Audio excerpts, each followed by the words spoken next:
Right, okay, so I think we're all good to go now, so let us do Game Builder Garage. This came out today, and I was going to check it out last night, but I didn't really plan for it, like, because I was too tired, and there just wasn't enough time to, like, check it out when I was doing other stuff last night.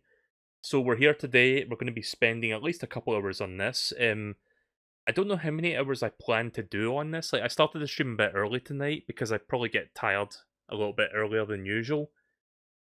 So at least I'll try to spend 2 hours on this. I heard the tutorials can take about an hour, like there's several like game building tutorials within this. I'm going to do at least one of them, and I'll maybe try to do something without tutorials, and then afterwards, if there's time, which I think there will be time, we'll check out some user-created content, because yes, there is like user-created content, and there's like a fan website where people submit their creations. So I'm going to be using that to check out what other people have made on the first day of this game's release. So let's get into it. Also, I'm going to be turning my Pro Controller off, and I'll tell you why in just a second.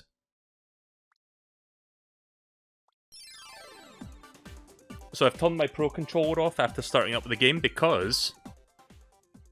Oh. Thanks, game, for completely undermining the whole thing I was going to show off there. But yeah, check this out. Mouse support. Yep, this game has mouse support in it. So that's cool. So we've got interactive lessons and free programming. Obviously I can't start this yet, I have to at least check out the interactive lessons. Let me turn the volume down just a smidge. But yeah, I bought like a second USB mouse for like $5, like it was just like a cheap one from the local supermarket, and a second mouse pad specifically for this. So yes, my desktop area where my computer and like keyboard and mouse are, I've got like 2 mice, one for my PC and one for the Switch. So yeah, it's going to be interesting.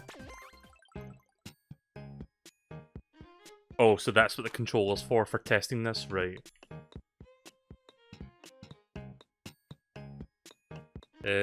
B button is not working.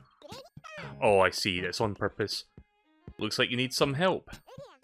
Don't be shy, I'm here to help. You can call me Bob. You were in a spot of bother because you couldn't finish the game, right?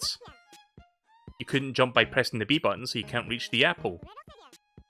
WarioWare DIY 2. Yeah, that was the first thing I was thinking of, like Nintendo making like a game maker sort of thing. Like, it kind of has like WarioWare DIY vibes about it, which is cool because, like I said during that old E3 press conference thing we were watching, I love WarioWare DIY. It's like a really fun game.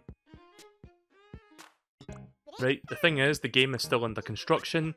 With the way it is now, you could spend your whole life trying to, and you would never beat it. Please don't get mad. We could go behind the curtain, so to speak. Why don't we do that right now? Right, here we go. Right, here we go. So here's what the game looks like. If it isn't our Bob, good to see you, darling. Darling! You alright? Hey, it's Bob, boing. Welcome inside the game. Oh, so you want to know about our friends here? These things are called Nodon. There are all kinds of different Nodon living inside your Nintendo Switch console. If you call up Nodon onto this here program screen and connect them together, then pow, you're actually altering the game's program. This place is where we use the Nodon to do programming and have a nifty little name. Probably misread that there. The Game Builder Garage. Oh, by the way, I'm going to be saying garage because that's like the Americanized version of the word. In Europe, or at least in the UK, we call it garage. Like this word right here is called garage over here. So yeah, I'm just going to say Game Builder Garage because most people watching my stream are from the US. Like, I usually use like American terms when I speak on my streams because most people will understand what I mean by that. The little fragment of game that you played earlier was programmed in the Game Builder Garage. Now, let's get to it. We'll use the Game Builder Garage to finish the game. What's that blank look you're giving me? You're going to be using programming to finish building this game. It's not as daunting as it might sound, we just need you to make it so pressing the B button lets you jump.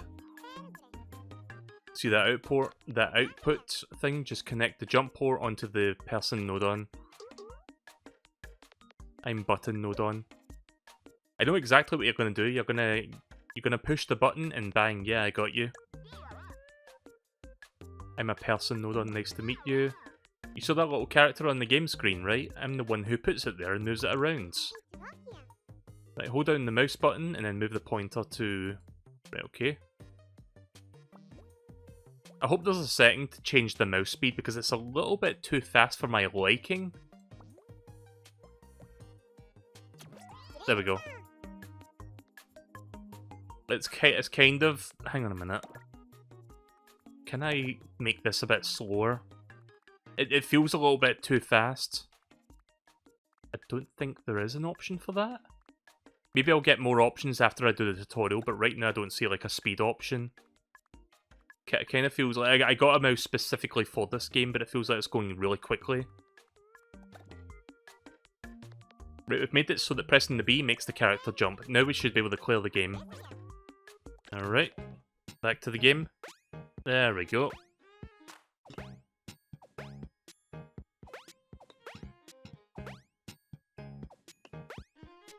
Can't even finish my own game. Rip.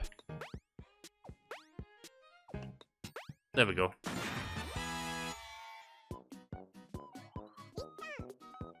You did a great job. You got to finish building a game with a bit of programming.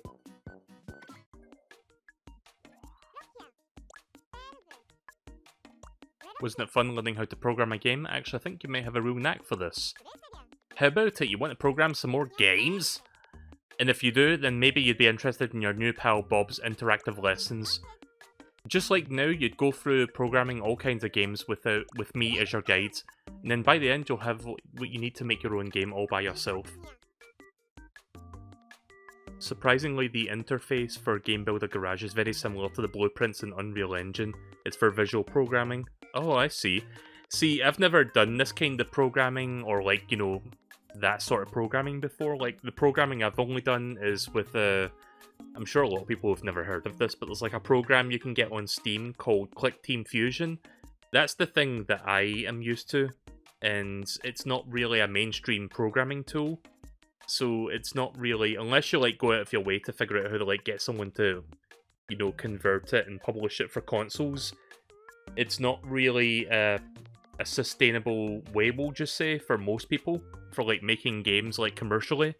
It's possible, but it's not really the way most people go about things. Like nowadays you've got like Unreal and you've got like Unity and stuff like that. But yeah, sure, let's do the interactive lessons. I'm gonna have to move the mouse pad and mouse over a little bit because it's like kind of getting in the way of something that's like in front of me. I don't have a lot of desk space over here, by the way. Right, brilliant. In that case, I have an awesome bunch of games for you. Let's take a look. We'll be making 7 games in these interactive lessons.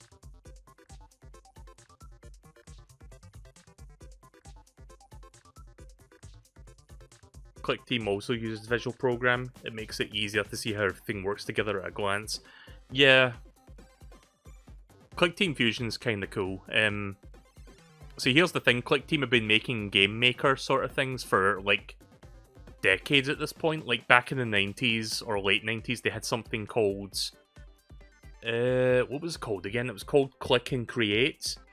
And then they had some, like, they basically made an upgraded version of that called the Games Factory. That was the one that I grew up with. And then after that, they made Multimedia Fusion, which was, like, a much more advanced version of the Games Factory. And then finally Click Team Fusion, which is like the current like incarnation of the game making like visual programming software.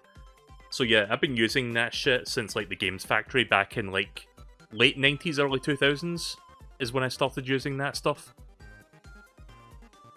Right, in the first lesson we'll be making Tag Showdown, which is just a simple game of tag. Next we'll use some unique features on the Nintendo Switch called On a Roll.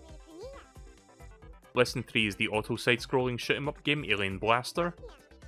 In this game, for the 4th lesson, we'll run, jump, and punch our way into the goal in Risky Run. I wonder if the mouse control works for other Switch games. You know, like, this is something that I was thinking about earlier today before I streamed. Why haven't Nintendo updated Super Mario Maker 2 to use mouse support? Like, that's infinitely better than using the controller to, like, put down, like, tiles and stuff. They really need to, like, think about doing that. Right, the 5th lesson is called Mystery Room, in which we solve 3-dimensional puzzles. For the 6th lesson, we'll make a computer-controlled car race against in the White Knuckle Thrill Racer. And then last but not least, in Lesson 7, we'll make the 3D action game Super Person World. By learning to program... I've got a question, actually. See this little, like, default avatar thing? Can you make your own custom avatars with, like, custom animations? Or are you just stuck with these guys? Because I don't actually know if that's a thing in this game. By learning to program games just like the one I mentioned, you'll learn the skills to make your very own games. Alrighty then, I'll be waiting for you in the first lesson. Be sure to pay a visit. I've been the ever knowledgeable Bob. See you later. Hang on a sec, my name is Alice. So not Bob, he's the excitable one you already met. I look similar, but I'm Alice. How do you do? Right now I'm being reminded of the two fairies from Majora's Mask. Well, it's the same colours. Tattle and Tail, I think they were called. Please don't forget, or call me Bob or anything like that. So, you know how you just got that game to work just now?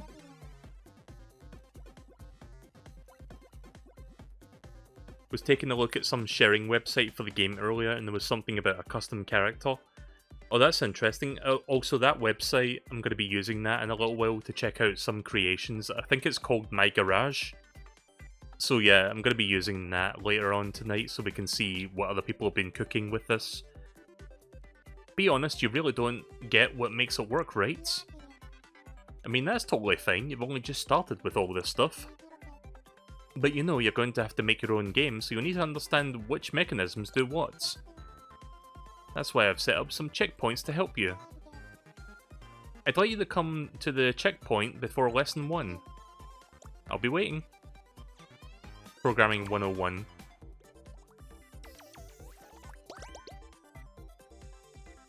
Checkpoints intro. A mysterious checkpoint appeared. Prepare to enter. It's weird playing a Switch game with the mouse. Thanks for stopping by, MeleeKirby. In case you forgot, I'm burping. In case you forgot, I'm Alice, and here is the checkpoint.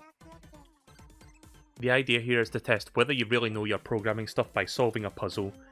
Maybe this is a bit sudden, throwing a puzzle at you and expecting you to solve it, but let's see. The basics. Alright. I've something for you that I think would help. It's your very own Alice's Guides. This will give you further tips on how to use Nodon to make games. Can you select this area here? Sure.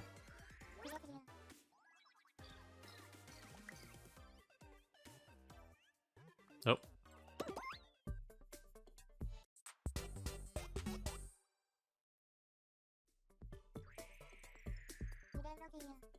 Lend me your ears and I'll give you the basics of Game Builder Garage. The screen you're looking at now is called the game screen. As the name suggests, this is where the game you've programmed will play out. Here we have the person objects. Try pressing B. Alright. The controller's still turned on, by the way, because I'll be needing the controller for gameplay. The person jumped. But what made the person jump exactly? Let me take you through it in the Game Builder Garage basics. Oh hey peeps, it's that programmer again. Yo, hey, I remember you. MeleeKirby, right? Looking forward to bashing some buttons with ya. So here we are at the programming screen. This is where we program our game with the help of a host of Nodon. That's right, when it comes to programming, we're here to help, peeps. Each Nodon has its own special function with a setup. Watch out for when a button gets pressed, we Nodon have that covered. As for us person Nodon, I'm the one that puts the person out there on the game screen. Person you saw back there, it was the person Nodon's doing. Might skip a little bit of this so we can get to the point. Take note of the position of the person Nodon on the programming screen here. the location of the person node on determines the location of the person on the game screen. If we move it to the right, the person over on the will be on the right side of the screen.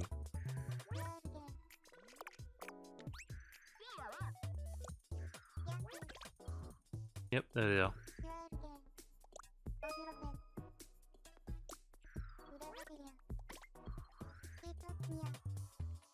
Another thing to know about the program screen is that you can scroll it to find more space. I disabled the scrolling earlier because I thought that might have made things confusing. Now that scrolling is enabled, try dragging the mouse in all 4 directions while holding the button down. Ah, okay.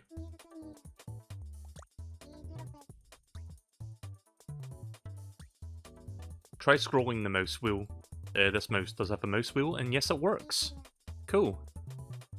That's how you zoom in and out. I thought it might be confusing if the screen was moving about here in my guide, so I disabled it.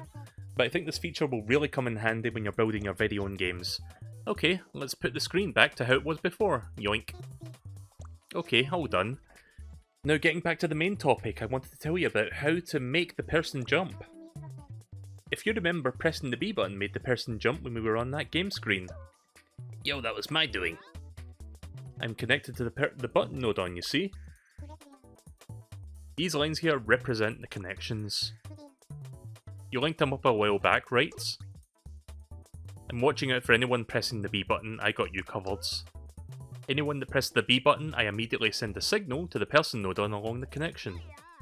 Thanks for handling that. Think of the signal as a very simple message that passes along a wire. Now let me tell you which part of me is connected to the button node on. You see where it says jump? Sorry if this is like boring people, by the way. Like, I figured I would check out the tutorial at the very least, just to get an idea for this. I don't know if I'll stream all the tutorials. Maybe I'll do a couple of them. Maybe I'll do all of them on like separate streams. I really don't know yet. But yeah, we're going to do at least one of these tutorials today, and then we'll check out some creations. Maybe I'll like try to make something with my limited knowledge. We'll see. When I get a signal with my jump port, that's my cue to make the person jump on the game screen.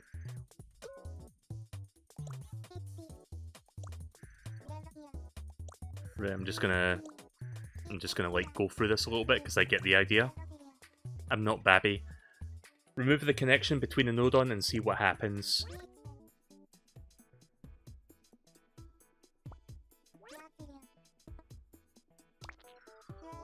There we go. And now the B button won't work. I don't know if you can hear it. It's kind of hard, like the microphone doesn't pick that up too well because the buttons are silent on my Pro controller, but yeah, pressing the B button does nothing now. With the connection between the node on gone, pressing B will no longer cause the person to jump.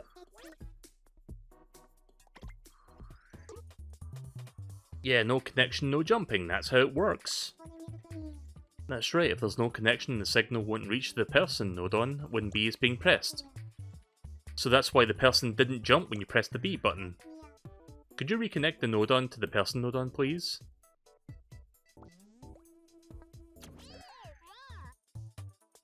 Oh, there it is. I'm getting a signal from the button node on again.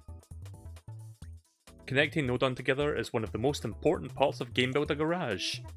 In fact, I'd say it's the most fundamental aspect of working with node on, so mark it well. There we go. Over on the other side, the node on are toiling away to make the program work. Once you understand how things work in the background, you really start looking at them differently, huh? That's what makes programming fun. Okay, back to the main program screen. Hey, you remember us, don't you? You'll be seeing quite a lot of us when you're going to be building games. Yeah, push it to the max. I'm looking forward to it. Alright, there we go. Basics done. I guess now I'm going to be doing that puzzle.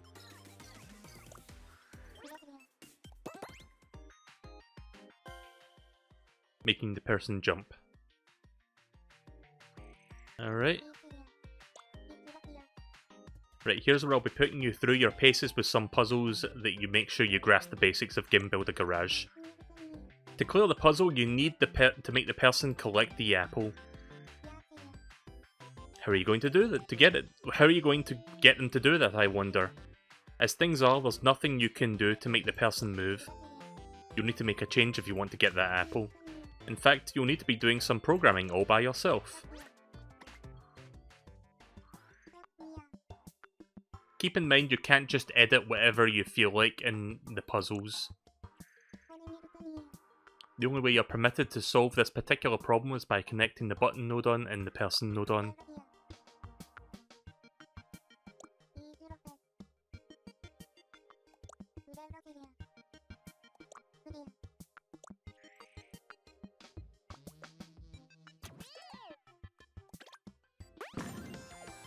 I mean, that's not really much of a puzzle, but okay. Like, they literally just told me to do the exact same thing, like, just a couple minutes ago, and then that's the puzzle. Do it again! Congratulations, you solved Babby Puzzle. Awesome, it looks like you definitely have the basics of Game Builder Garage down. From now on, I'll be testing on how well you do the Game Builder Garage and the node on. So between each lesson, I'll test you with some checkpoints. I'll also be adding things in the guide every now and then. Right, okay. Back to lesson 1. Right, here we go, time for the first lesson. So, these are about an hour long from what I understand, so we'll do the first one today. Length about 40 minutes. Wait a minute. Okay then, yeah, it's about 40 minutes apparently, according to this. But yeah, let's get started. Alright, 7 different steps. Oh, I accidentally turned the controller off, hang on. Right, here we go. Right, so adding player controls, let's do it. Actually, before we... Can I... Pause. Controls. Please tell me there's a way to turn... I think I'll get used to the speed, but I kinda wish you could, like, turn it down a couple notches. But I don't know if there's a way to do that, at least not yet. If anybody knows how to, like, turn down the mouse speed, please let me know. Again, I'll probably adjust to it, but it's just... TV mode controller? What do you mean by that? I'm not sure if that's in response to what I just said there, if that's something entirely unrelated. Welcome to the interactive lessons. In case you forgot, I'm Bob. And I can't wait to start working with you. Well, it's a day to remember because you're going to make your very first game. Tag Showdown!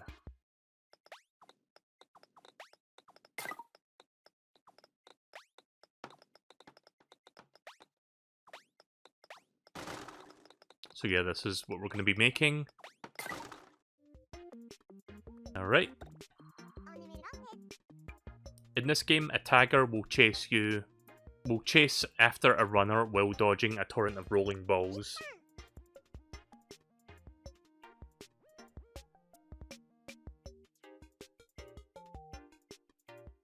TV mode controller, I think it affects the mouse movement. Do you know how I can change that? This thrilling game will be played out right here on the game screen.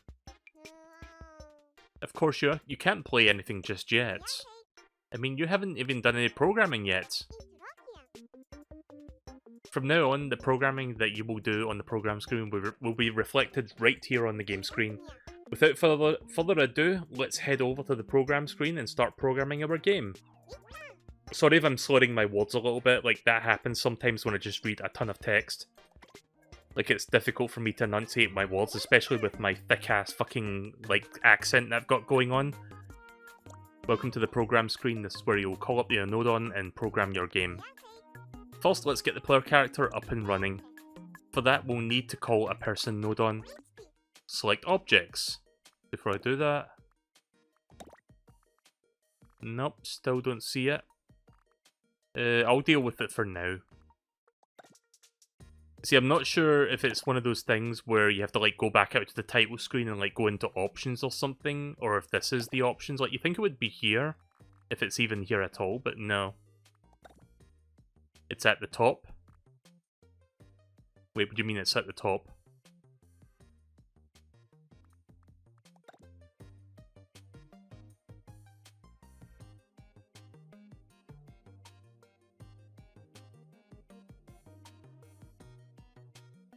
go to control panel and type in mouse specs. No, you don't understand. This mouse is connected to my Switch. Wait, it's at the top in controls? Hang on, it might be in... Wait a minute.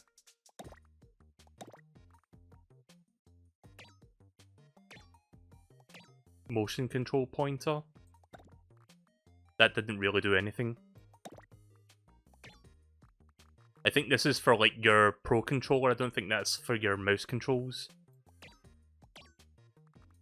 No, there doesn't seem to be an option to, like, turn the speed down. I'll deal with it for now. It's something I'll adjust to, like, I'll get used to it. I just wish it was a little bit slower. I mean, it's swift, but it's a little bit too swift for my liking. Like, my mouse on my PC doesn't move that quickly. But yeah, then characters, then person.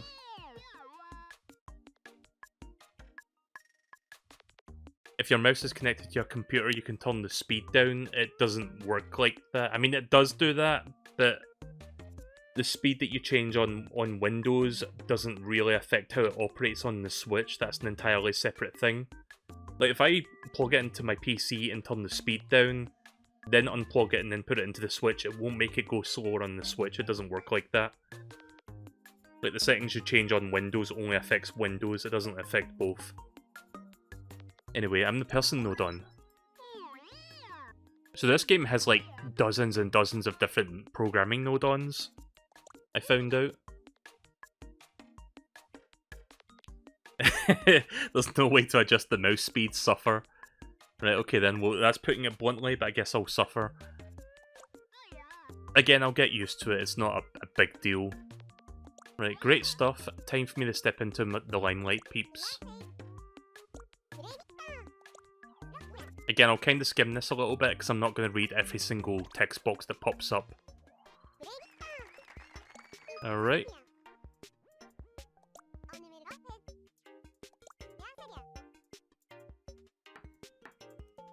Nope, doesn't do anything.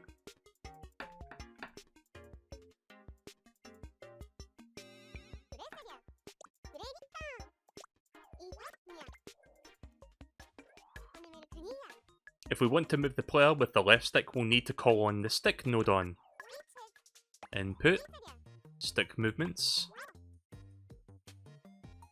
Wait, that's not got a name. Oh, I see. Right. Left, right. Here we go. Boing. Stick node on. You know what I find adorable about this game? Like, I love the little different sound effects they're using for, like, every, like, node-on's, like, different speech sounds. Like, you hear that? I bet you're hankering after wiggling the control stick about. We need to link up the stick's output route. I don't know what it said there. I muddled up my words, but yeah, we need to link that to this, basically, so let's do that. Here we go. Hey, Sticky. Time to do what you do best. Alright, there we go. Also, sensitivity is taken into account as well, so that you don't need to program. Now that we've got that covered, we can move on to something else. Wouldn't it be good if the person could jump when a button is pressed too?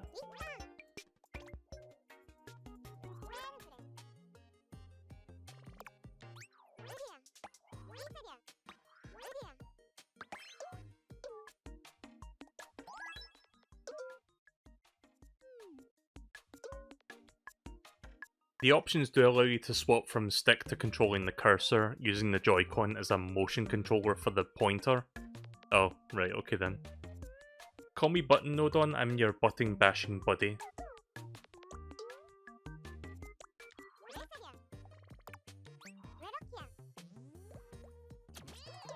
There we go. And here we go. I mean, it's simple, it's effective, it's pretty cool, like, once it comes together.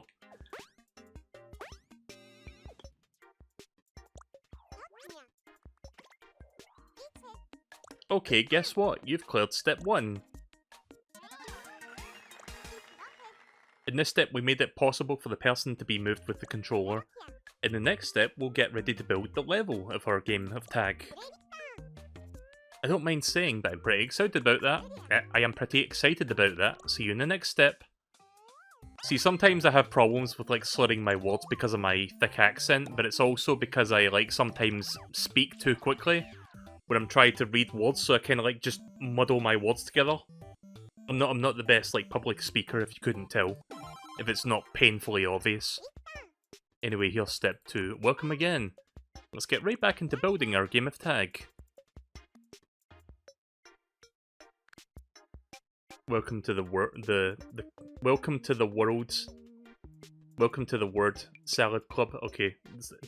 See, even that I couldn't read there, but I thought you were saying it in a different way because I was like scanning the whole sentence for a moment and then I couldn't like put it together. But that's word salad for you. But first, let's have a little look back at what we've done already. By the way, I'm getting my vaccination within the next 24 hours, so that's going to be fun. Can't wait for my left arm to hurt for 3 days, but in all seriousness, I'm glad I'm finally getting vaccinated. Took long enough to get a vaccination over here. Try using the left stick and the B button to move the player character.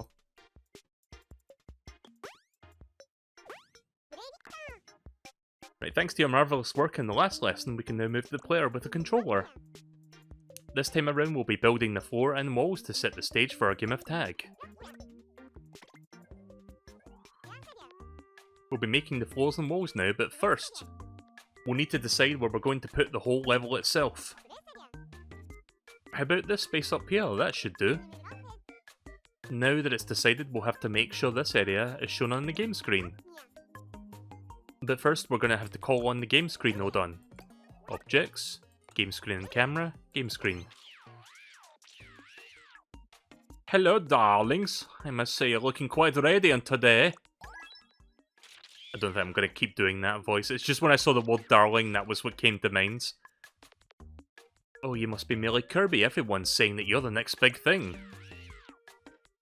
With you at the helm, this is going to be quite a simply spiffing production. We'll be sure to raise you to the very top, darling. If we make use of the game screen node on, we can determine which part of the game program screen will be reflected on the game screen. Whatever I frame will appear vividly and thrillingly on the game screen.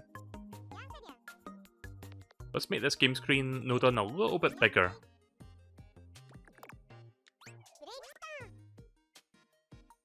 I think I see how this works. Like, I'm assuming the bigger I make the screen, the much further out the camera is being zoomed. Am I correct in that assertion? Or assumption, not assertion. As you can see, our player character is nowhere to be seen. And I'm assuming if the game screen is smaller, then the camera is way more zoomed in. I think that's how it works. You see over the program screen, the person node on isn't surrounded by the game screen node on. Let's head back over there and fix the person so it's on the game screen.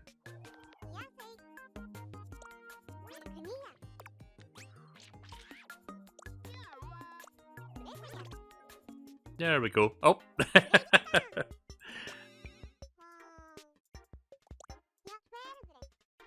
Anyhow, we know that whatever is surrounded by the game screen node on the program screen will be reflected on the game screen, just like you saw.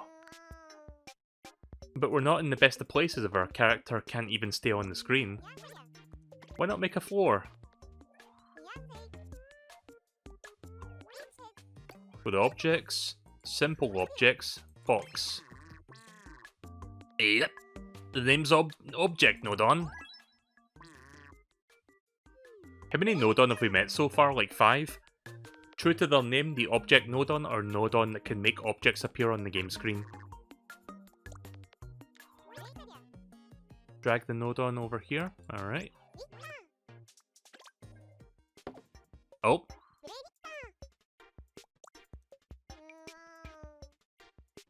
I should mention, with nothing to keep them up, the objects just drop right out of the screen. Let's go back to the programming screen and fix that so that the object does not fall out. Alright. Select the object. Go into settings screen. Ah, right, okay. I see. The settings screen is where you can make all kinds of changes to a node on. We need to adjust the property settings to fix it so the object doesn't fall anymore. Now disable the options movable, destructible, and destructive.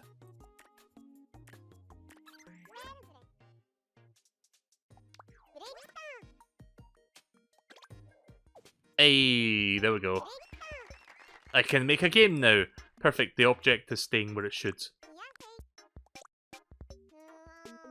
Though I'm not sure if the floor is quite big enough, it's probably making the person a bit uneasy.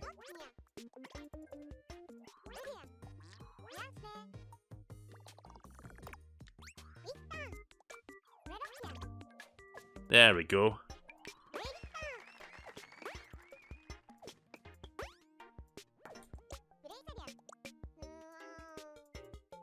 It's very practical, but don't you think the floor's colour is a type plane?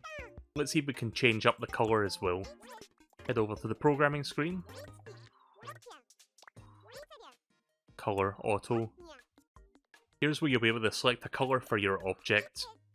Let's try making it brown.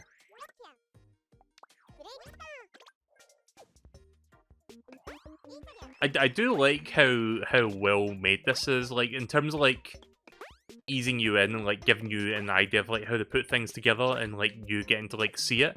It really does remind me of WarioWare DIY. Like, this kind of, like, feels like a spiritual successor to that. I am aware that this is the remnants of, like, something called, I forgot what it's called, but it was inside one of those, VR glasses games. Like, what was it called again? I forgot the name of it. The cardboard thing. Like, this was part of one of those kits, but I'm glad to see that it's like its own standalone thing now, where you don't need to like buy the cardboard shit to like get it. If the player goes past the edge, it may fall off the screen again. Perhaps we can make some walls.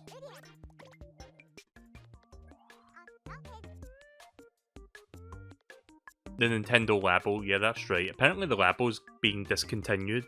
I'm not sure if that's true or not. Right, just like with the floor, we need to make use of the object node on to create the walls. Calling up more object node on, changing all the settings again, sounds like hard work, right? So let's save ourselves a bit of work and just copy the floor we made. Copy. There we go.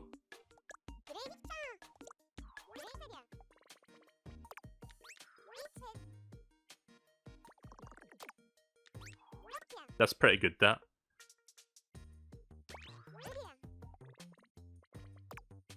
There we go.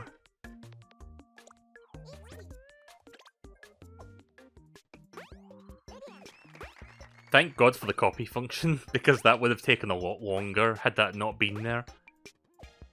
Behold, some nice safe brown walls. I like how they they don't emphasize it, but the fact that they had to like include that word. No need to worry about the player taking a tumble now.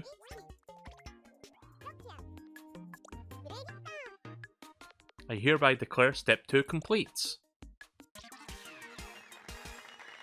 I didn't bother buying the Nintendo Labo stuff, like that wasn't really for me.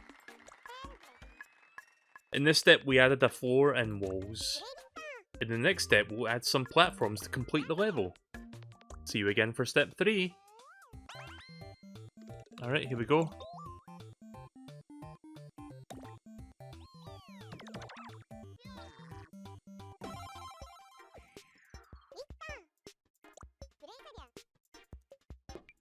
Never code twice what you can code once and copy. Yeah, that's good advice. Also, I'm going to move my keyboard over a little bit because, again, I don't have much space on my desktop here for, like, 2 mice. There we go. Righto, the time to continue the programming or game of tag. Last time we made the floors and the walls. Could you try moving the player with the character using the left stick and the B button? In step 3, we're going to make some exciting changes to the level's environment. But does this place seem a little small for a game of tag, maybe? You could fiddle a bit with the walls and the floor to make them seem a little bit bigger. Or you could make the person smaller. This will be the same as making the levels bigger. Alright, let's resize that. There we go. There we go. I like how you can just resize the player avatar as well. As you might have guessed, it's shrunken in size. Loads more space to gallivant around now, eh? Looks like we're set to continue building up this level. Back to the programming screen. Here's where we liven up the level placed by a whole bunch of wonderful platforms. Start by selecting the object node on. Copy.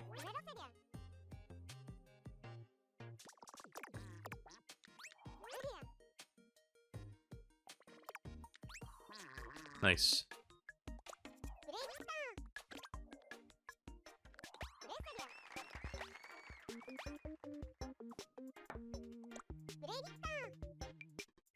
We're just going to make a whole lot more platforms just like this one. Before we go back, I've got a question, and I don't know if this is something they'll bring up later. Is it possible to make semi-solid platforms, like the ones where you jump through the bottom and come out the top? And you land on the top of it? Like, is that a thing you can do in this game? Or is it, like, always going to be, like, solids from both sides?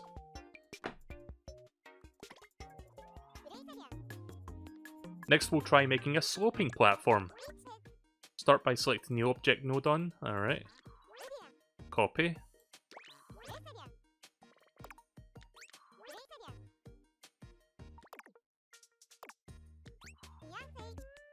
Lastly, rotate it so it's on an angle. There we go.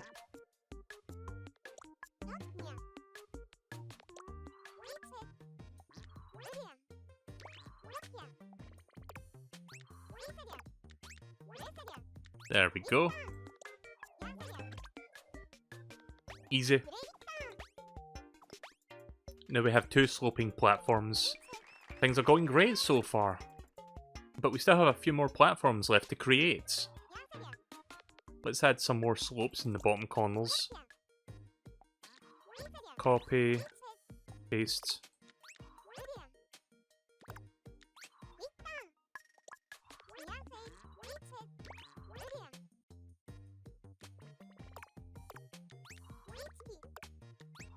There we go.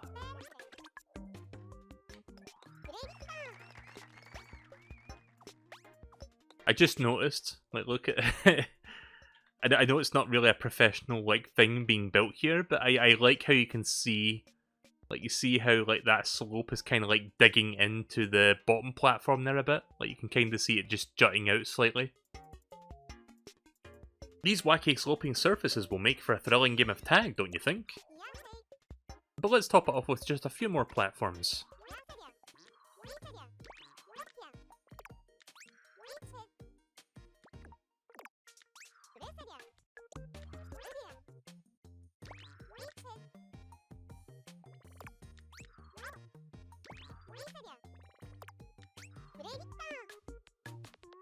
Alright, that's all the platforms. Let's have a look at the game screen. I'm sure we can all agree this is looking pretty great. Please go ahead and have a little runabout using the left stick and the B button way ahead of you. Just think of all the fun-packed pulse racing games of tag you'll be able to have. I can hardly wait.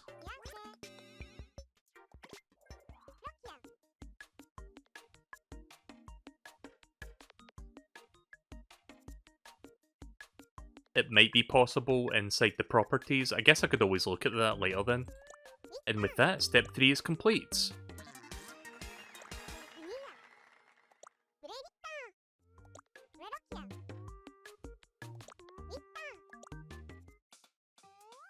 Before we do more of this, since it kind of like saves the progress, can I go into free programming? I guess I have to like do at least one full lesson first before free programming opens up. Right, okay then. Right, that's fine then. Back to Tag Showdown. Splendiferous to see you again. We're already halfway through the programming game of our tag. Programming our game of tag. It's just zipping on by. In this step, we're going to create a second person to act as a tagger. Then we'll have a real deal bona fide 2-player game. Last time we finished putting the touches to our level. So to get started, try running the player around using the... Okay, just use this stuff again. But won't it be more fun if there's a tagger chasing our player? I think so. Before we make our tagger, let's just adjust the position of the person a bit.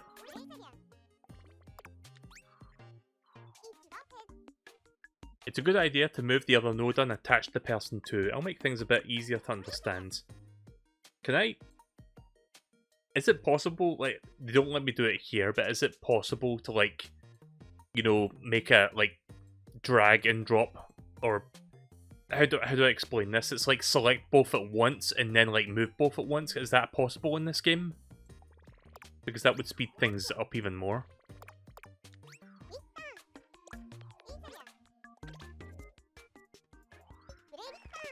Alright. Now to add the other player. We can use another person node on for our tagger. Select the person node on, copy.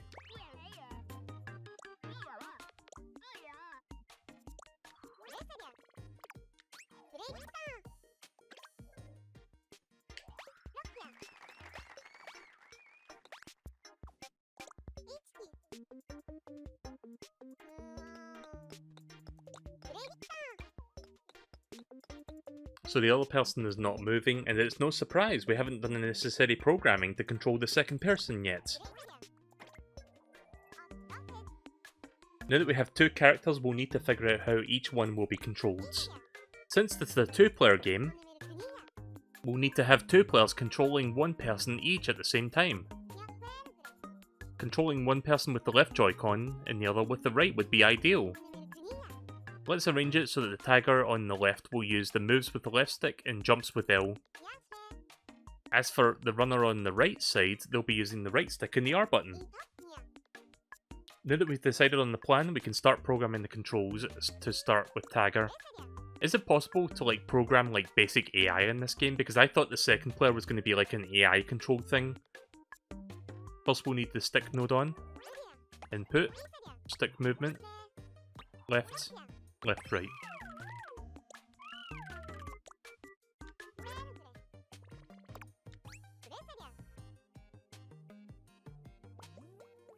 Hang on, can I zoom in? No, but there it is. Even though I'm not zoomed in, I'm kind of glad that it like highlights which one you're supposed to be like dragging it to, because obviously from this far out you can't really see it. But the scrolling's disabled, like the, not scrolling, the zooming function's disabled for some reason at this part.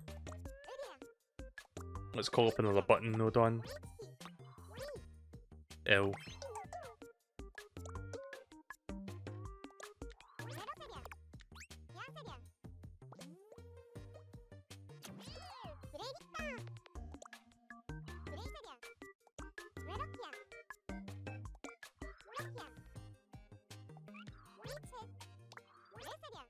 Ah. That's bit, like, I thought you had to, like, delete that and bring out a right stick node on, but now you can change it within there. Also, there's the analog controls and stuff, which is already baked in. Very good. Right, now that you've taken care of that, you should be able to control the runner with the R stick instead of the L stick. Now let's close the settings screen, go to the button, properties, disable the B button, change it to R.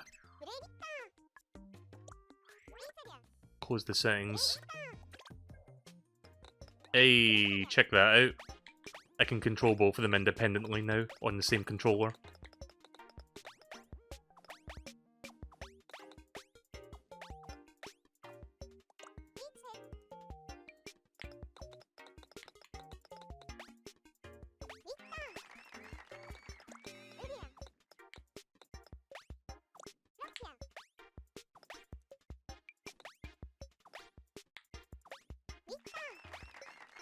Now we're cooking with gas. And hey presto, we can control our runner and tagger separately. Ah, right now, the runner and the tagger look exactly alike. That could be a problem. Let's head back to the program screen and see if we can make them look a little bit easier to tell apart. Alright. auto. Change that one to red. Close, and I guess the other one will be blue. Light blue. Nice.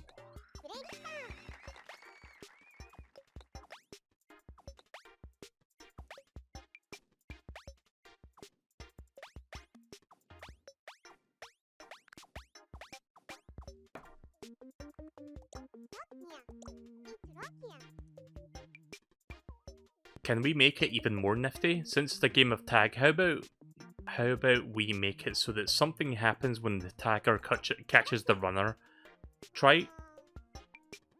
I didn't even read what that said there. Oh, I think it was asking try touching each other, and they're already touching each other. I guess that's what was happening. Right, so that's precisely what we would expect. If we want something to happen, we need to do a bit of programming first. Let's make it so the runner is destroyed when they collide with the tagger.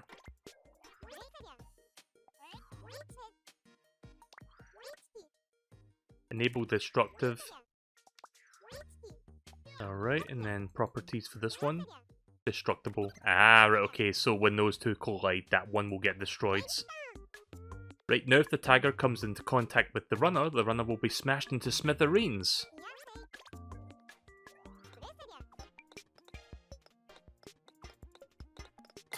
Dead.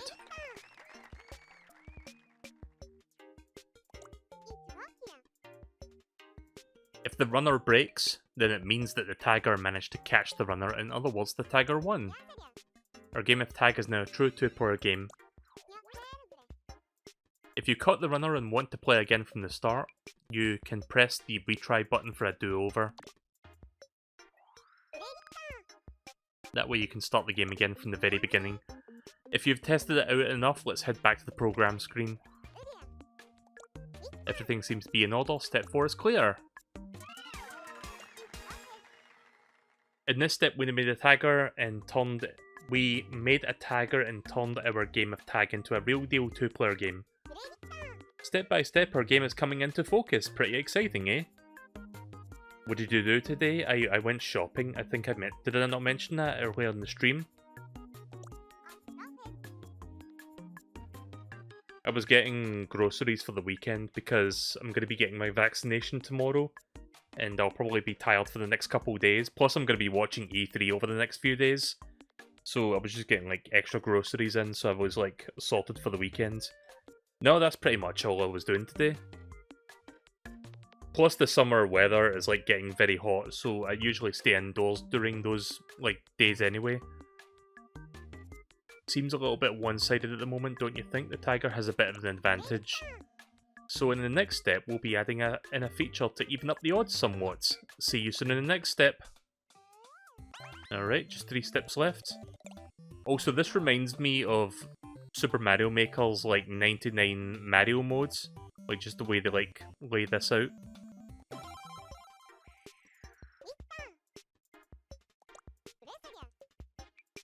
Right, we're about to begin the second half of Lesson 1.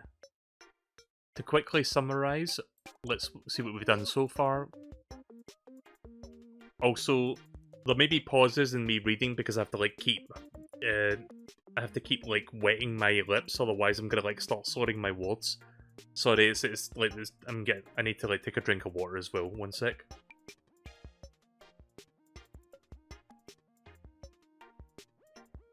I usually go out when it's summer enjoying life. I'm not used to the summer weather.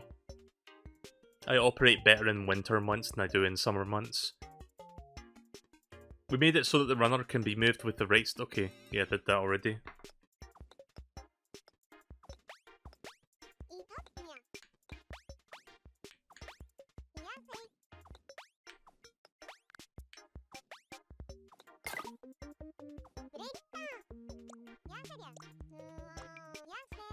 Right now there's no way for the tagger to lose, that's not fair.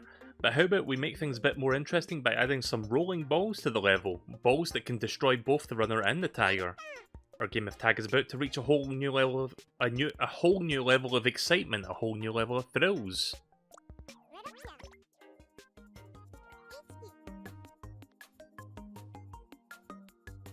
Right, so for the rolling balls, we need to launch a new type of nodon. A launch object nodon.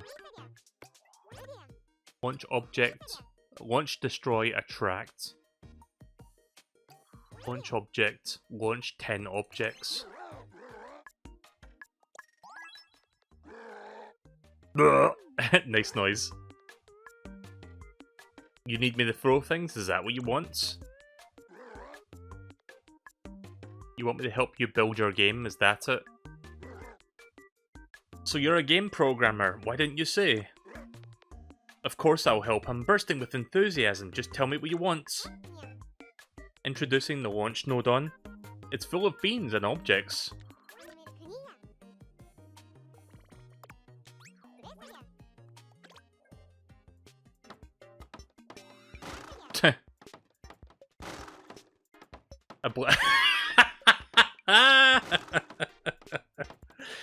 Wait a minute, sorry, I have to zoom in. A blizzard of balls. Like, when I read that there, the first thing I thought of was like an old AVGN episode, I think it's Winter Games, where he calls like the game a blizzard of balls. Okay then. In fact, let me see if I can find that real quick. I'm pretty sure it's Winter Games. Wait a minute. Hang on. It's kind of hard to reach my keyboard because it's behind this second mouse. YouTube. Browser, please. Sorry, I'm having difficulty right now trying to do this efficiently. AVGN Winter Games. Like, I think he says it at the very end of the episode. Like, he takes the cartridge out and then shouts at it. Like, the one thing I remember about him saying that is, like, see, when he sets his audio mixing in such a way that it doesn't... Sorry, I hate talking with that sound effect playing. Like, he has a very, like, complex audio setup, and he sets the audio mic to a specific level so that the audio volume doesn't blow out when he's, like, shouting. But he didn't quite set it up right for this one shot where he, like, shouts at the cartridge saying, "This is a blizzard of balls." And when he shouts the word balls, like, you can hear the volume, like, blowing out a little bit. Like, it really sounds, like, distorted. That's the one thing I remember about it, so I'm just going to let you hear that real quick. Hang on. Let me very, very, very slowly get this up on the screen so you can see what the fuck I'm talking about. I wish I was better at, like, doing this. Like, I know there's, like, more professional streamers than me that can do this shit in, like, the blink of an eye. Not me. I am not professional enough to achieve that.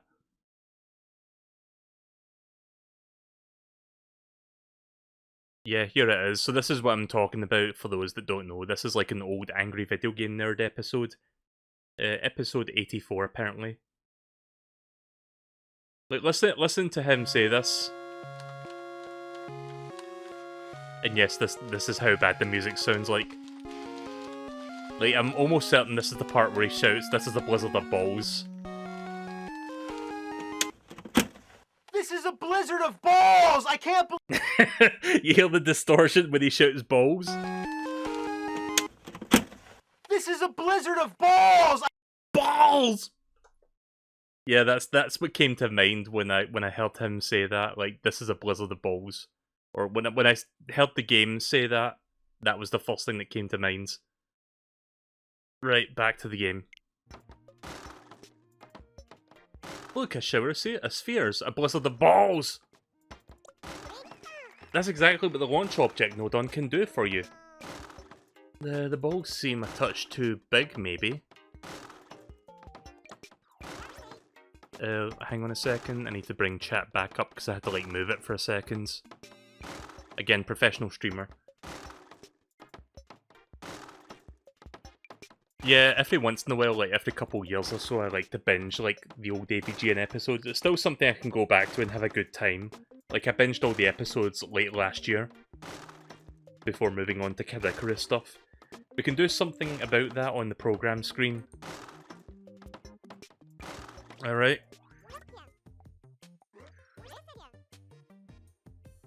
Shrink it, so... right, okay.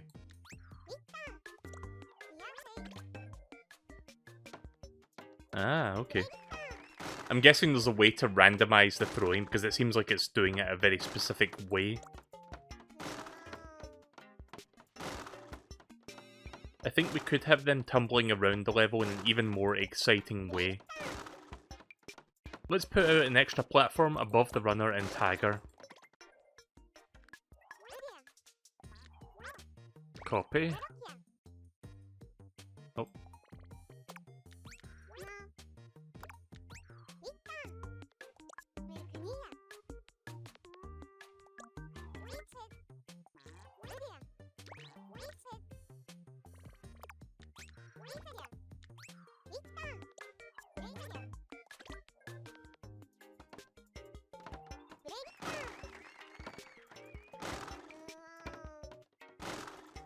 Maybe the torrent is a bit too powerful right now. They aren't quite rolling right, are they? We can adjust the power over the program screen. Launch speed, set it to 4. Alright.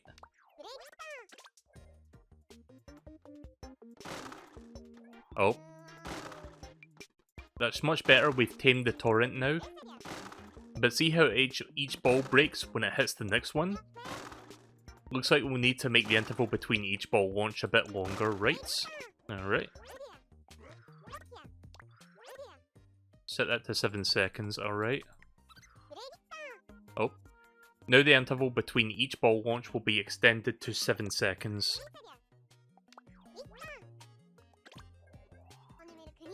Since we extended the launch interval, we'll have to wait a little longer for the first launch.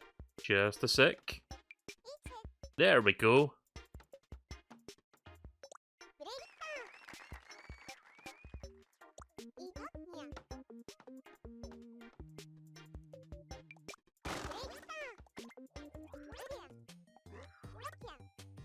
Oops.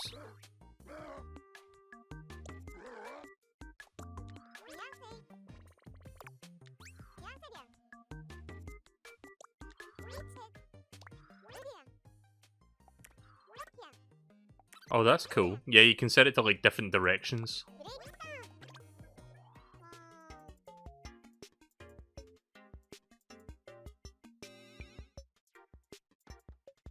There we go. Now our shower of spheres comes from both the left and the right. So our rolling balls are complete, and we can have them breaking on impact just as they ought to. However, there is still something left to fix. Try moving the tagger with the left stick and see what happens. Yeah. As you can see, our tagger isn't damaged when the ball hits.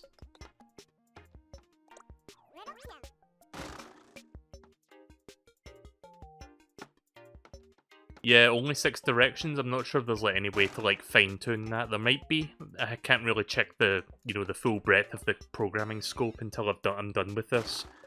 Let's fix it so the tagger breaks when the ball hits programming time. Select the tagger. Settings. Destructible. Close the settings screen. Switch the game screen.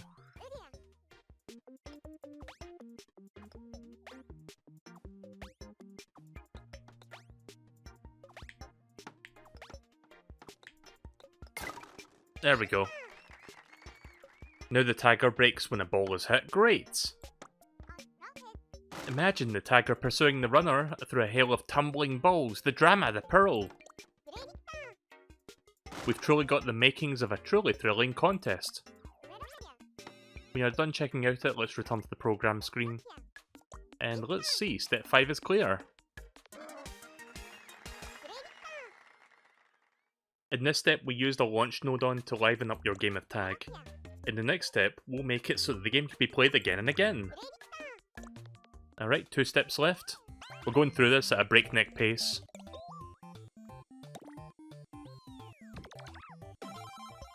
Automatic retry. You made it, brilliant! We're getting pretty close to the completion of the construction of our game of tag. Let's refresh our memories about progress so far. Now let me see. In the last step, we really upped the ante by adding some destructive rolling balls. We've got a lot done. In fact, we've almost completed our game. This time we're going to try and make our game a little bit easier to play. You could call it a quality of life upgrade.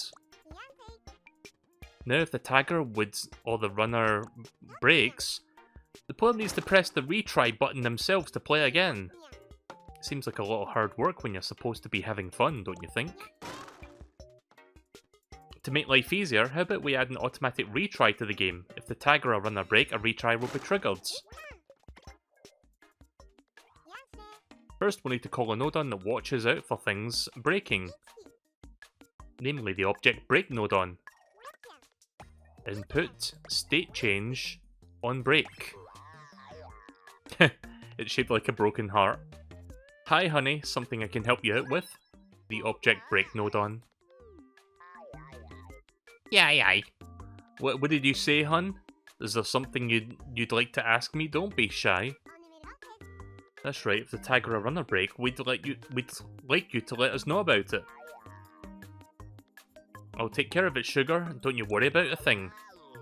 If that's what you're looking for, why don't you open up the settings and take a look at my check what setting? This screen is where you can set which breakable object the break node on is watching out for. Disable these three, alright. Then enable the person. Now close the screen, then close this screen. I'll keep a lookout for a person breaking. If that happens, I'll be good and sure to let you know about it. Don't worry about it, hun, I got you covered. Just focus on what you do best, programming. Next we'll need another node on, this one that gives you an automatic retry. Retry node on. Output. Retry and swap. Retry. Oh dearie me. Retry node on. Again, I love that each node on has a different personalized little dialogue sound thing, speech sound for every time they talk. It kind of gives it a lot of charm, really. Oh, if only I had my time over again. Hi old timer, what's up? It was only yesterday. Me bum was me bum was itching something fierce, and I thought I was on me own, so I gave it a good scratch. When I turned around, all the other node on were there goggling at me. Oh, I wish I had a do-over for that.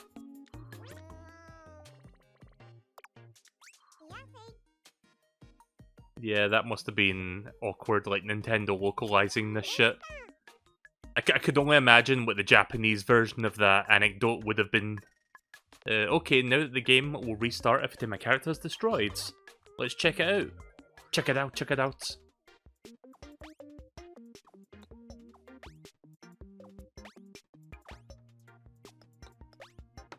Boink.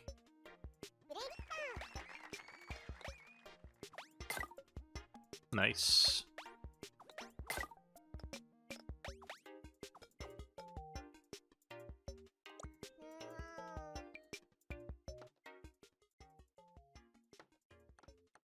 No kiss. I said kiss! But don't you think the interval between the character breaking and the retry is a little bit short? How about we slow it down a bit?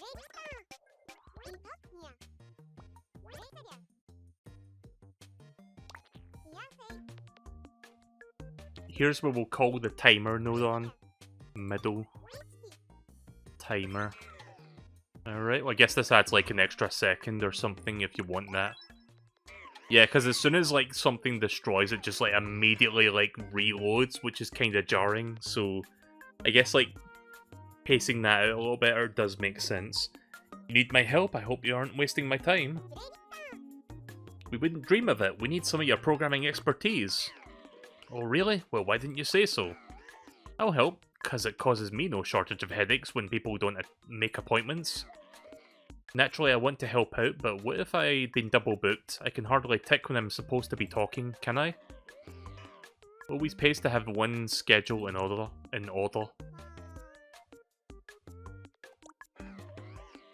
As long as we're all in the same time zone, moving on. Right, connect. And then connect. Right, so it's defaulted to 1 second, so now there'll be like a 1 second delay. So let's see what happens. Boink. Okay, that's better. There's a longer interval between the breakage and the retry. Now players will have a little bit of breathing space in between matches. If you're done checking that out, let's head back to the programming screen. Real quick, how much does this game cost? About £27, I think? Which is an odd number, I know, but yeah, just under £30 on the eShop.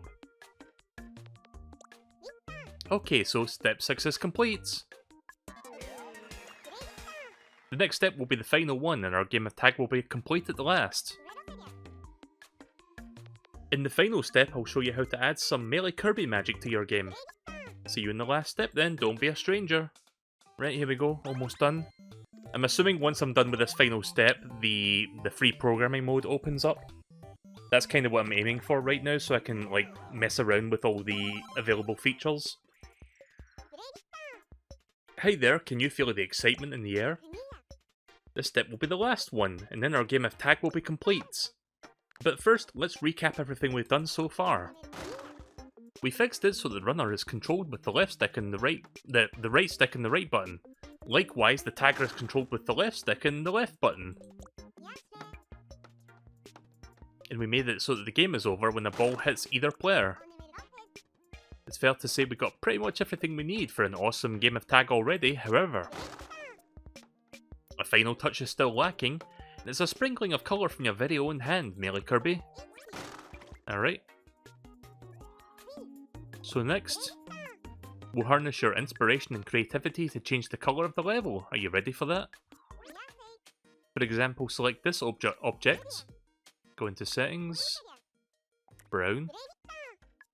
Here's where you can change up the colour of an object. At the moment the object is brown, but how about making it black instead? I'm getting used to the mouse speed now, by the way. Again, it's faster than what I'm used to because, you know, using my PC a lot, it's not this quick. But I think I'm adjusting. The middle platform has changed to black. Now what I would like you to do is change the colours of the platforms to whatever you'd like. Express yourself, let the hues flow out of you. I don't know if you can set a custom colour value or if it's like those preset colours. If you're going to change the colour of every single object node on, do whatever you like. So start thinking about how you'd like to paint the town in shades of MeleeKirby. To make things easier, I will make it so you can move the program screen's view around. Furthermore, you can use this button here to undo your last action. When your creative endeavours are complete, let me know. Press done. Okay. Ready, steady, start programming. Not really programming, but okay. I mean, now the options are like completely open, it seems like, for this part.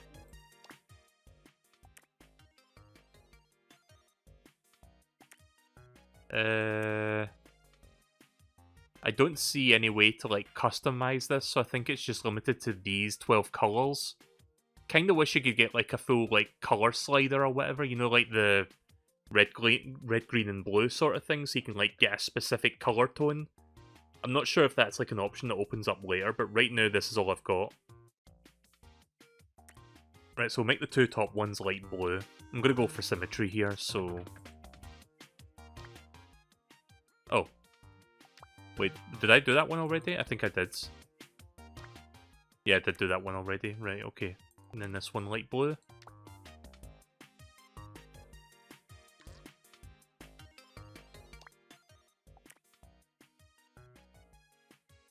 Pink.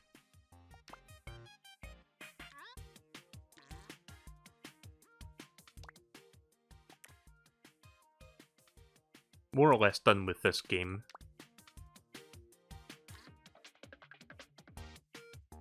Oh. Why can't I change the colour of this one though? Wait, where's the... Ah, there it is. I had to zoom in a little bit. There we go. Reds. Actually, no. Let's change that to something else because one of the player characters is already red, so make it lime green. And then lime green on this side.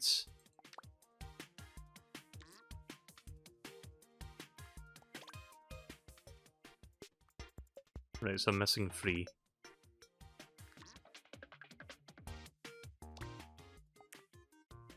Yellow, alright. And then these 2 will be matching colours. We'll make those 2... we'll make those 2 purple.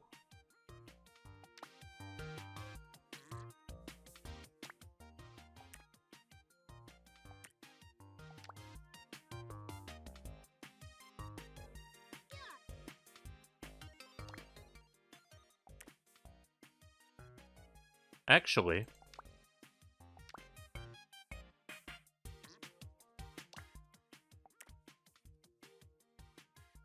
Wait, what color? Hang on. I forgot what colour I made this one. Yellow. Right, we'll make the 2 middle ones yellow, because I'm going to change the player characters to like different colours. Just for fun. Not that it really matters, but you know. I'm trying to express a little bit, I guess, because that's what they want you to do. Right, so player node on. We'll make this one white.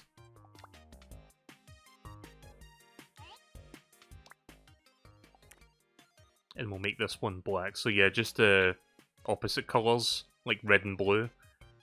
Wait, oh there it is. Sorry, I couldn't find black there for a second.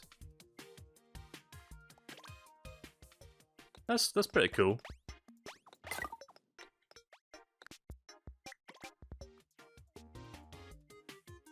Let's change these walls as well. We'll make the walls different.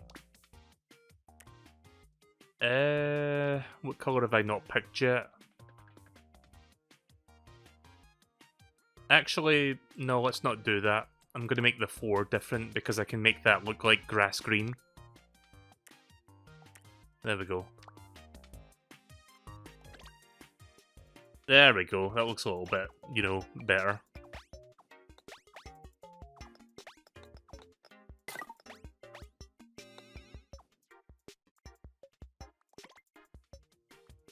Alright, I'm done. Oh, you're done already? Let's take a look at the finished article.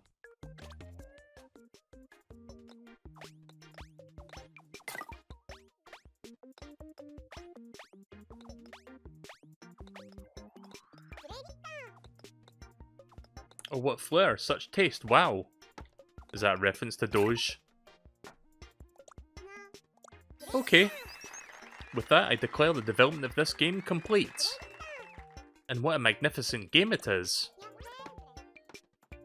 I feel like a spoilsport interrupting this momentous occasion, but if you could head back to the programming screen for just a moment...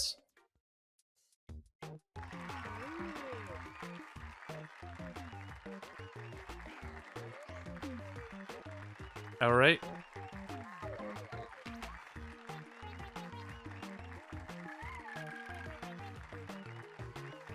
Not sure what the point in this is, like they're all just like cheering on for me or something, but yeah. Right, well we made our first game. That took about 40 minutes, right? Maybe a little bit more than that because I had to like read shit as well, but it didn't take me too long. There we go. Game complete. You've already come a long way. We've got the makings of a genius programmer in you, there's no denying it. Now all that remains here is to have our game of tag take place and take pride in the place of the game list. Back to the menu.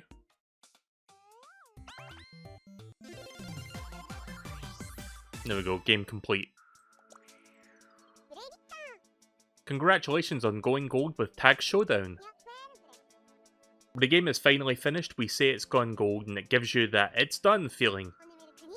Going gold for the first time is a momentous occasion. Let's keep it for posterity by adding it to your games list. So this is the game you made. Now you'll be able to go back and play it anytime you want. I thought I saw something there for a second. Or are you a little curious about this place perhaps? Well, this is the free programming games modes game list. Put simply, this is where we'll be storing the games for you to build from scratch. Just as the name Free Programming suggests, when you press this button, you'll start programming from the ground up and you'll start with nothing. Of course, you only just got started with your programming journey. So please don't lose heart if sometimes things don't turn out exactly the way you imagined. It's a day to remember it's your very first game that you made available to play. Why not ramp up the fun by letting your friends play the game that you just made? When you're done with your fill of that, you can come back to lesson 2 for the interactive lesson. See you next lesson. Alright, well I'm assuming now I can make my own shit. There we go. Yeah, check it out. Game of the year right here. Made my very own game. I made this. Right, okay, well let's see if I can figure out how to make something. I mean, I'm not going to make a full game, but we'll fuck around with this for maybe 30 to 60 minutes, and then we'll check out some other creations. So how do I make... I know you can make sprites and stuff in this game. I'm going to see if I can figure that out. Oh, that's cool. Oh, shit, I didn't mean to do that. How do I delete this? Anyone see the delete button? Is this it? Right, that's the delete button. Right, so objects. I love this. Listen to the audio when I select these different sub-menus.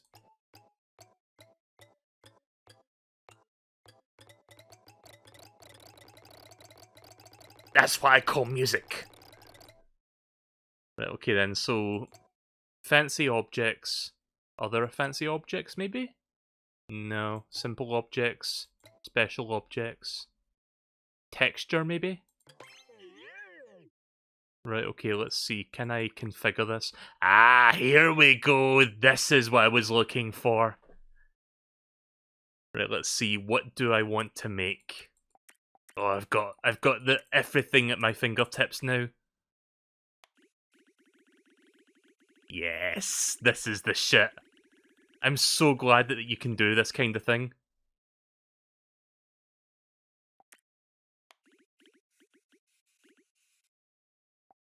Now I am in my element. This is where I excel. I'm kind of an artist. Well, I'm not really, but I can draw on some degree. So I'm gonna make this a little bit rounder. Oh my god, that noise! Hang on, I need to turn the capture card audio up. You need to hear this. Listen.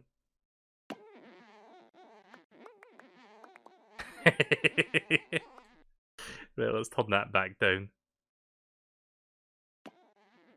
Clear that. That's quicker, actually. Right, so here's what we're gonna do. I'm not gonna make a full animation, but I will at the very least try to do some semblance of drawing. Didn't you make your profile picture? Yeah, I did make my profile picture. Actually, I'm going to show you guys something real quick. Since I'm going to be streaming E3 stuff, let me show you this real quick. But there's another example of my shitty drawings. But yeah, there's my schedule for tomorrow going through Tuesday for E3 stuff. But yeah, E3 is starting tomorrow. I mean, technically it starts on Sunday, but I think tomorrow there's going to be some stuff happening. So we're going to be starting with that, and we'll just group that all together as E3 season. So yeah, Ubisoft and Devolver tomorrow. I'll be streaming around 8 PM my time, so a little bit earlier than my usual streams, which are around 10 to 11 PM. So I'm looking forward to that. I hope you guys are as well. I'm not going to linger that screen on too long. It was just to let you guys know about that real quick, because I was trying to remind people about that. But yeah, I'll be doing some E3 related stuff for the following weekend, and then I'll be going back to video games. Right, let's see. Can I do a circle tool? Because that might make things a little bit easier. Is this a pen? Oh, I see. It's a more... It's what's the term I'm looking for? It's a more, ink sort of pen. It's not pixel.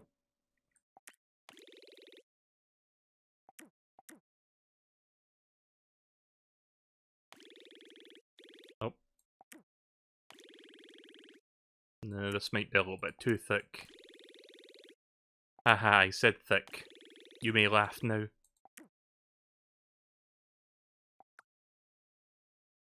Oh, that's weird. Oh, that's bizarre. Like, they give you, like, templates to work with? Donut. Pinch square hexagons. Does anyone see a circle tool? Like, is a circle tool a part of this? Oh, fuck. You can make color palettes. Nice. Right, so tile... Oh, there is a lot of, like, templates here.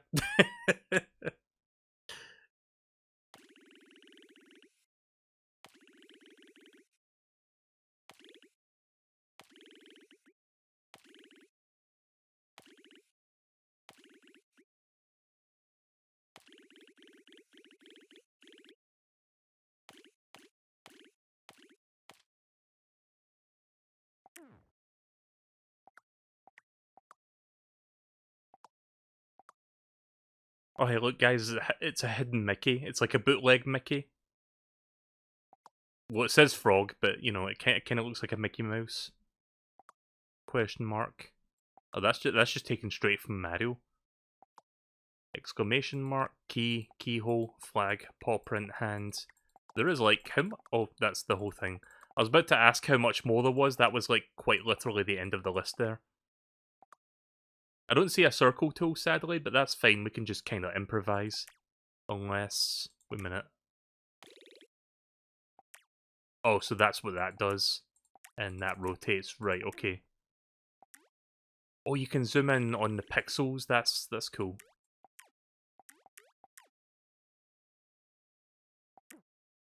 Yeah, I'm glad that you can do this kind of stuff. Right, let's get to making the sprite in question.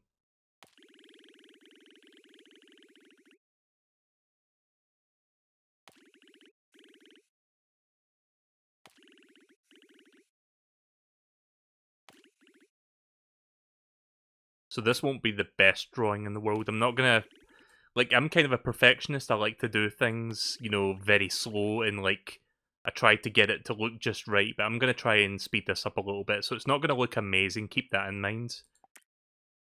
Some of you might be able to figure out what I'm gonna be drawing here. I'm pretty sure at least one person in the chat knows what I'm drawing at the moment. Let me try that again. Again, trying not to be perfectionist here, but at the same time, I just want it to look a little bit better than that.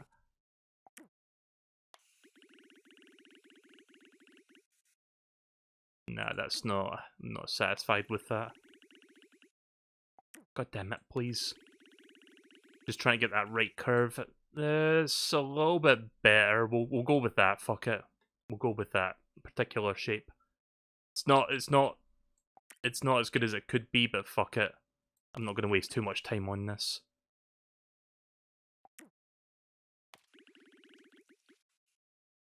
Alright, and then we get the white. Just so we can clean that out a little bit. You know, I should start talking like a soothing, calming, like very quiet voice as I like do this. It'll be like Bob Ross. Alright, we're just going to get a little bit of black here. We'll get the very fine ink so we can add the details. We're going to give a little bit of a tweak on the back here. Actually, we're going to do this instead.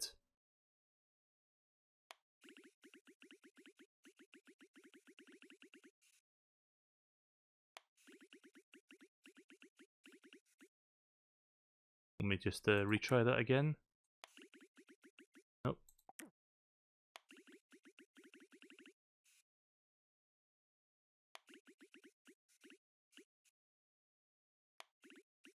So, if anyone remembers my Miitopia streams from 4 years ago, then you might get what I'm doing here right now. Probably not. Kind of an inside joke sort of thing. Either that or just watch Moo's Miitopia streams. Like, he's streaming Miitopia at the moment. He'll be streaming it tomorrow. Like, he's been playing that a couple times this past week. Let's see. What's the... I'm just looking up something real quick. little bit too white there. I like the face I've got going here right now. Let's see. Paint bucket. Where's the paint bucket? There it is.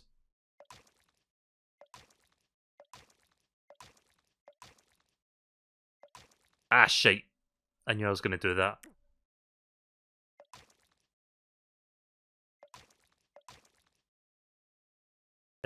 Color palette. Change that to a brighter. I think this color would work? Question mark. That's about the right tone, right? I'm asking Moo specifically because he would know, but I think that would be the correct tone I'm going for. So let's go back to this. I'm gonna round out the eyes a little bit.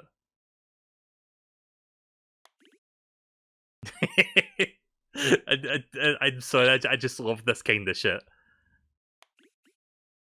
He's so like smarmy. He's like very smug. That's how we want it. That's how it's supposed to be. I'm gonna curve this out a little bit actually. Let me try that again. Again, the perfectionist side in me is like trying to get out right now because I'm trying to like make things look a little bit better than how they are right now.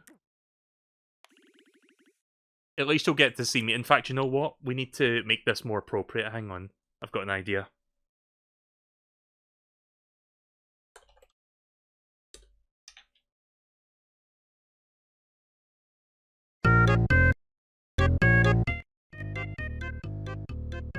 Should have done this from the start. Let me set that to 144p so my internet doesn't die.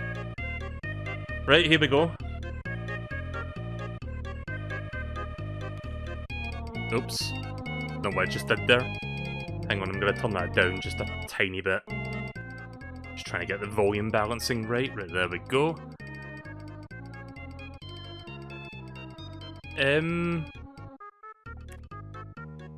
Not sure what any of this means. I'll figure that out later.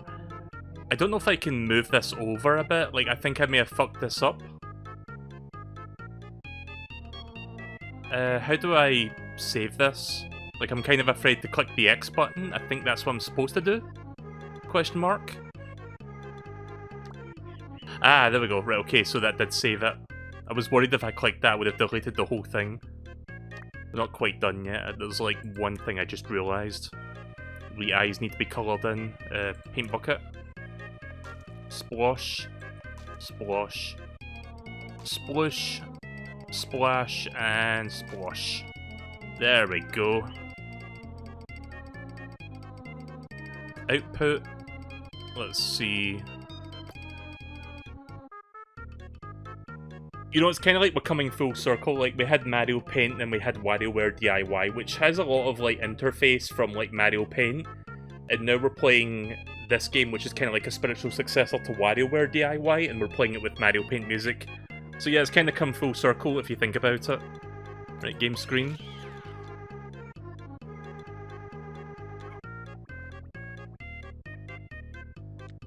Alright. Objects. Simple objects. Boxy! Wait a minute. Oh, I see. Right, that's the very bottom of the ground. Yeah, we need to move that up a little bit. It's kind of cool using, like, the mouse for this game. Again, Nintendo needs to patch, like, Mario Maker to, like, use the mouse. Put that in the middle, actually. And then we stretch. There we go. Let's see if I remember how to do this. So, box. Nope. Box. Settings.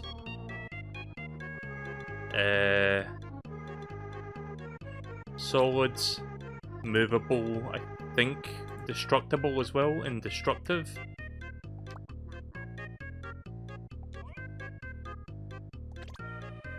Hey, there we go. There's our star of the show. Right, now let's call on the object node on, or the, what was it called, the movement node on. Where was it again? It was like output or something, or input. Yeah, we'll get the stick movement, right stick, left right.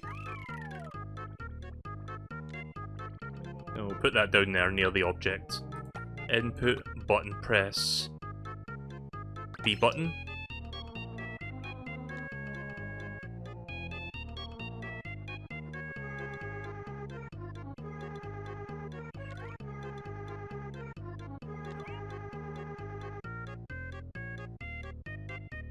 Can I make this thing move? Visible? Wait. Can I not make this thing move around if I do this? I haven't quite figured that out yet, admittedly. There must be some way to do that. Let's see. Input. State change. Yeah, I'm just gonna go through these real quick, see if I can figure this out. Oh. Nope, that's not what I wanted. Delete.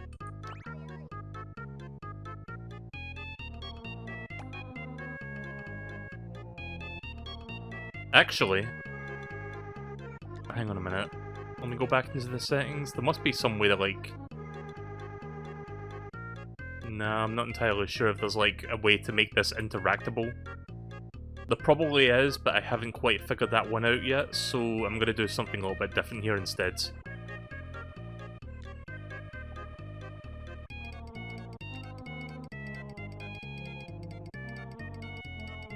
Right, so objects... Nope, that's not objects. Characters.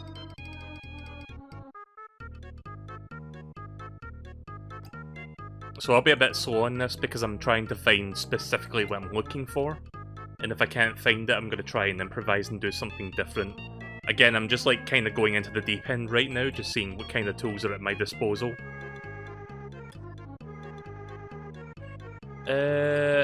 What was the... Oh yeah, here it is, launch object.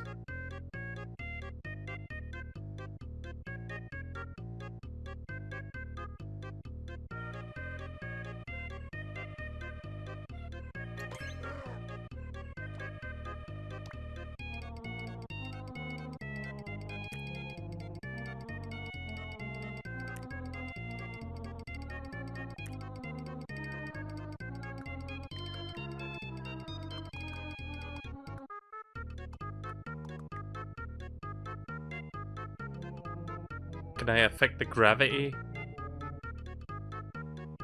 Not entirely sure if I can do that.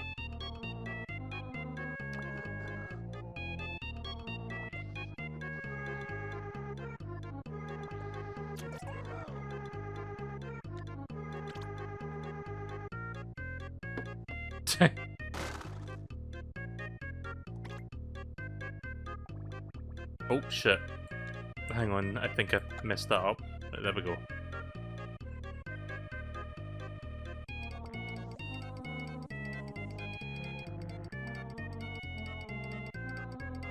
Not sure if I can tie this to something, like if I can attach this to a specific object. That's what I'm trying to figure out here. Again, first time using this, so I'm probably going to make mistakes. I should probably save the game for now because I'm not sure if this is going to crash or whatever. How do I save? Oh yeah, you can go into like the third perspective. I'm not doing that. Stick butt. You see that there? Let's see. State change? No. Oh wow, there's a lot of advanced stuff in here. Like calculator, convert, angle calculation, comparison, logic, flag counter, random. Yeah, there's a lot of like interesting things in here. I don't know what any of this means though. Play sounds.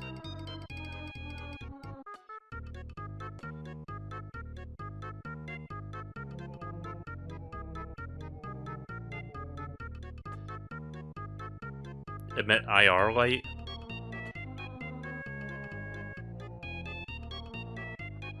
Again, just having a look at everything I've got here. Special objects, effects. Okay. Fancy objects, sensors, connections. I have no idea what any of this stuff is. I guess those like tutorials will help me figure this stuff out.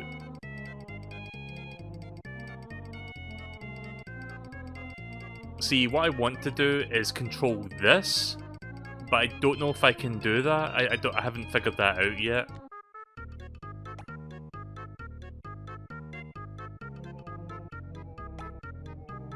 Right, well, I'll tell you what I'm going to do instead then. Like, I was trying to do a couple other things, but I can't quite figure out how to do them, so I'm going to instead do this.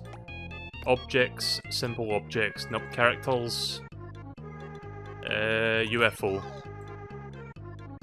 We haven't seen this yet, so I will resize this. We'll make it about this big. Yeah, that works. Input, stick movement, left stick, up, down.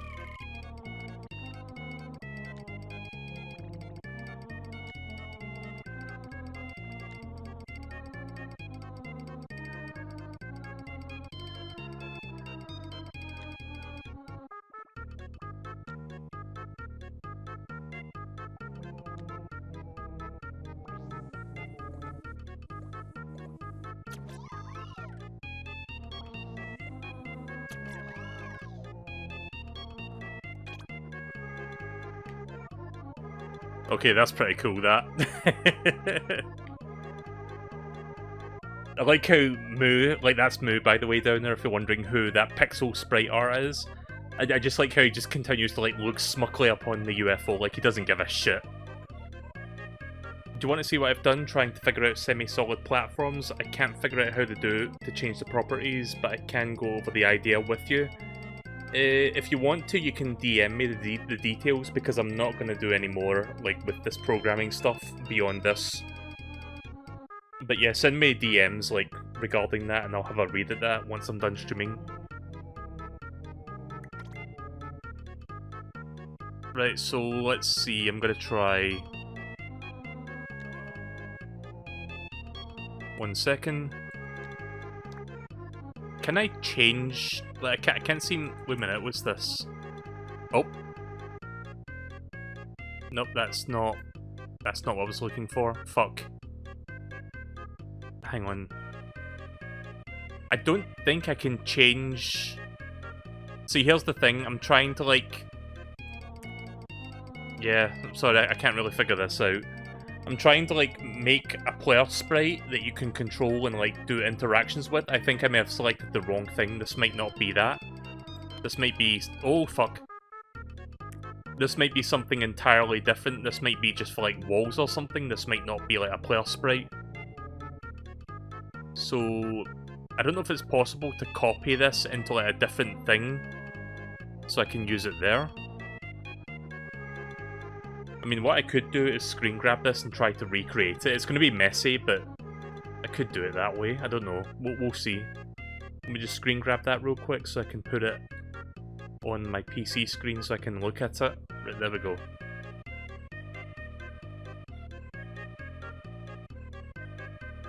Oh, you got the project made? Right, okay then. Yeah, send that code to me right now and I'll have a look at that in a few minutes. How do I save, by the way? Do I have to pause the game? Let me know how to save so I can save this, because I might come back to this one. Like, I'm afraid to click anything in case I, like, you know, lose what I've made so far, even though I just started.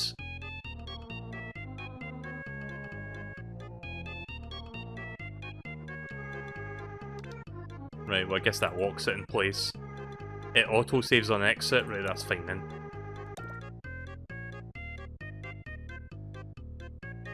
Gotta use my controller.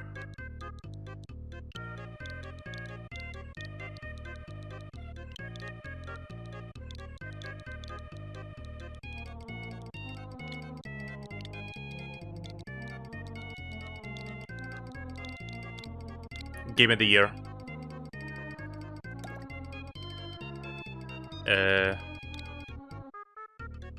Oh, I thought that said end game title. This is the end button. There we go. Oh. I thought we had like a different layer of music going on there. I forgot I had like the Mario Paint music playing in the background. Right, there we go. So that's... Maybe I'll do some more programming like off the stream so I can like get a feel for this. Let me quickly check the thing that you like put the code in the chat. Or did you DM me it, actually? Hang on. Right, okay, so let's look at what D has here for me. Receive from online. Right here is the place where you can receive games that your friends have made. So one thing that's annoying about this, and you might have heard about this, like you can receive content that other people have made online. However, unlike Mario Maker, there's no like, you know, browser or whatever like built into the game. Like you've got to get the code and put the code in. But at least they give you the option to like receive it. Like it could have been you wouldn't do that at all, but no, you can receive codes and you'll be able to get it. So it's kind of like Metopia with like the makeup thing. Like you have to get the code in order to get the content. If you have a Switch Online membership, yeah. Alright, get the fuck out of here. Right, okay then, so ID is G30s. As soon as this game lets me type in. Right, here we go. G000, oh, too many zeros. 2HV 81T. I think I typed that in correctly. Right, here we go. We got it. From Patched Pengu. So I have to click receive, yeah. I'm going to be checking out other people's creations in just a few minutes. Right, so here we go. Semi-solid platform test. Let's see what this is like. Right, so we can jump on top of it.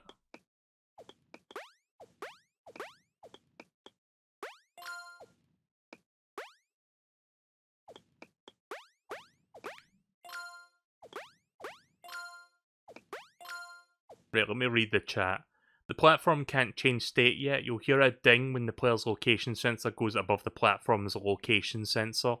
So if the player is above the platform, then the platform should be solid. If they're below, it should be able to pass through. Right, okay then. Right, well as of right now, I think after I triggered that, you need to like find some way to like undo it. How do I... Oh, I can actually look at the programming, that's cool. How do I retry it? I just do this again?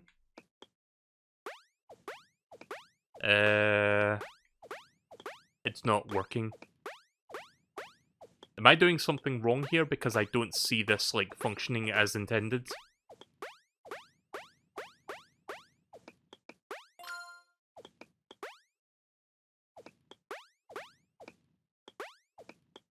I'm assuming you're still, like, trying to get it to work. I'm not entirely sure. None of it is working. Right, but I guess it's like a proof of concept sort of thing. Like, you haven't quite figured it out yet, but you're on your way to, like, working on that. But that's fine then. I mean, I get what you're going. I get what the idea was. Yeah. Right, I understand. Yeah, it's how it works in theory. Right, yeah. So in theory, it should remain inactive until you jump through the bottom and then you go.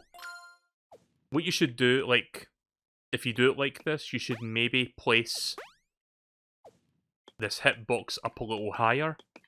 Because if I put my head through here and then I suddenly touch that box, I'm gonna, like, get, like, stuck inside the platform. I don't know. There's probably some way to, like, figure this out, but I couldn't really quite tell you. How do I leave? That's cool that you can look at the programming, though, so you can learn how it's done. Right, so for now, I think I'm going to check out other creations. So there's this website, a fan website that somebody made. It's called mygarage.games. And basically this website's purpose is for people to submit their own creations and codes. So I'm going to have a look at this and see what kind of things people have made, and I'll pick out like some of the ones that I think are pretty good. So there's like a list of like popular games. I'll try some of those. So there's one called Grand Theft Auto Garage Edition. So let me get the code for that real quick and I'll put that in.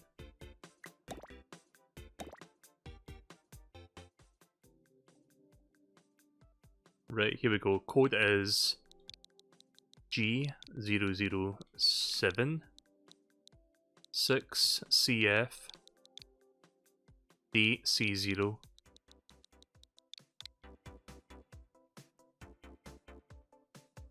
Receive from online. Right, let's see how this functions. I don't know how much space you can... Apparently you can hold up to 65 games. I'm not sure if you can extend that. Right, so let's see what this is like. Oh, wow. It actually kind of feels like Grand Theft Auto. Kind of. Wait a minute, am I doing something wrong here? 1 second. Oh, right, I see what I'm doing wrong. I'm a fucking jackass. I was trying to use the stick to move forward, but I couldn't turn while I was doing that. You have to use the B button to accelerate.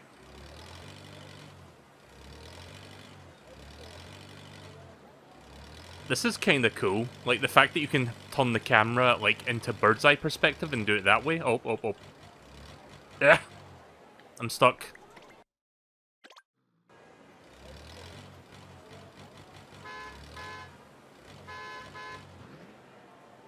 I can jump as well. Collect the 5 treasure chests. Alright.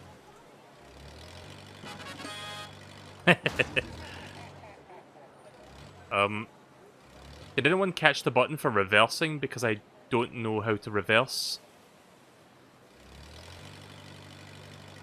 Let me look at the controls again. L stick to reverse? Oh, I see. There's no dedicated button for reversing, you have to use the left stick to do that.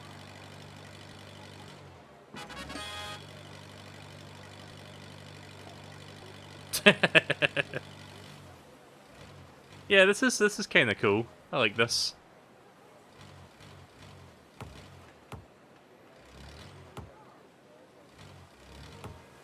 Get in there.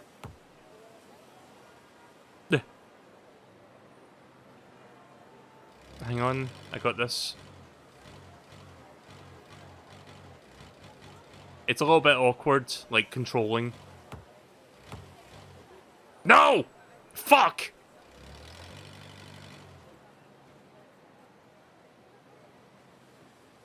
Like, it's like, try it yourself and you'll see why I'm struggling. Like, the controls are a little bit jank.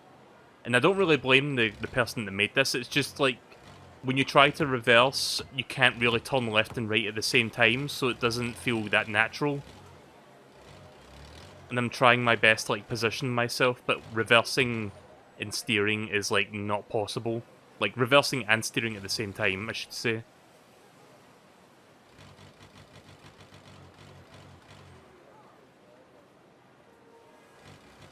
"10,000 years later." I want to at least knock it. Maybe I get a chest if I, like, knock it into the goal. Buh.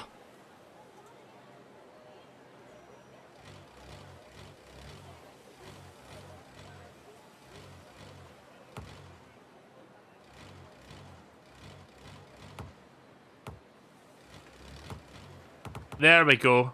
I didn't get a chest for it, but I got it. Right, okay, moving on. Ah, there's the chest. Ba-ba-da-ba-da.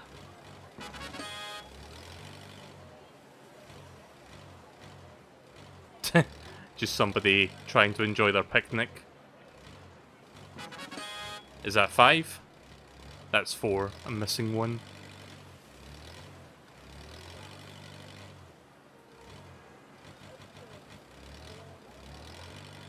If I hit that person, do they drop a chest?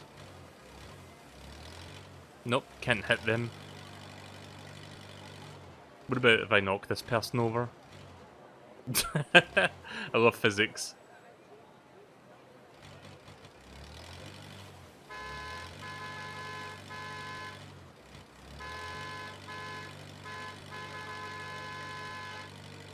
Car wash. Okay, so you can put text in this game. That's interesting. Oh, jeez. I wasn't expecting that thing to fall over so easily, but there is. Just... Oh, it's got 0 gravity. It's like floating away now. Interesting. Oh. There's a whole different area out here.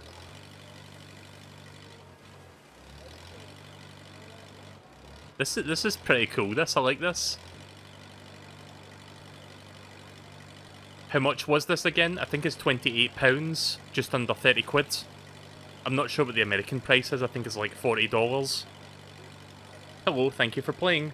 Also, get out of here, mouse. Gonna see if I can find that last chest before we check out a different game.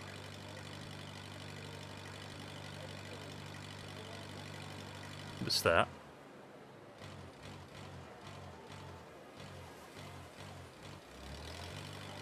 I guess that's the glitch. Also, look how pixelated the shadowing is. Oh jeez. I'm not sure if I can fall out of bounds, but I don't want to find out the hard way because I don't want to lose my progress.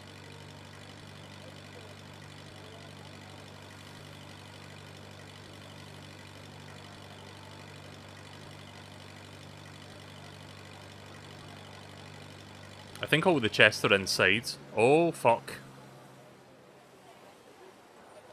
Jesus.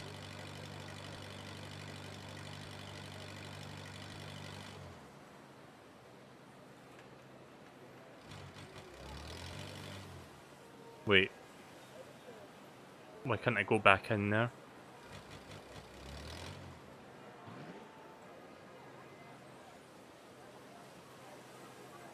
Again, reversing is a bit of a pain. Don't mind me.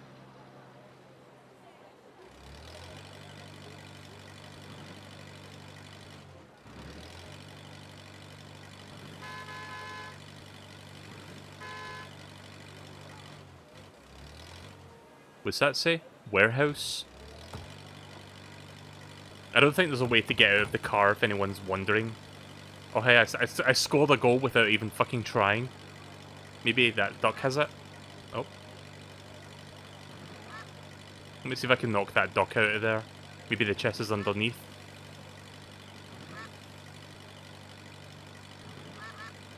Almost. Almost.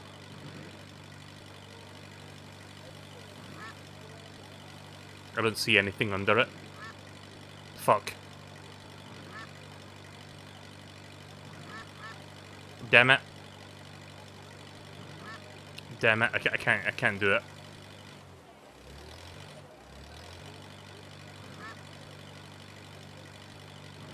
I'm pretty sure it's possible to knock this out if you do the right angle, but I can't seem to get it. Oh jeez. It went right over it. Nope. Nope, can't do it. In the car wash, I don't think you can leave the car and get in there. Doesn't seem to be a button for leaving the vehicle. Yeah, no, there's no button for leaving the vehicle. What's that say? Hang on, I need to see what that said there. There was something on the wall. 3-0?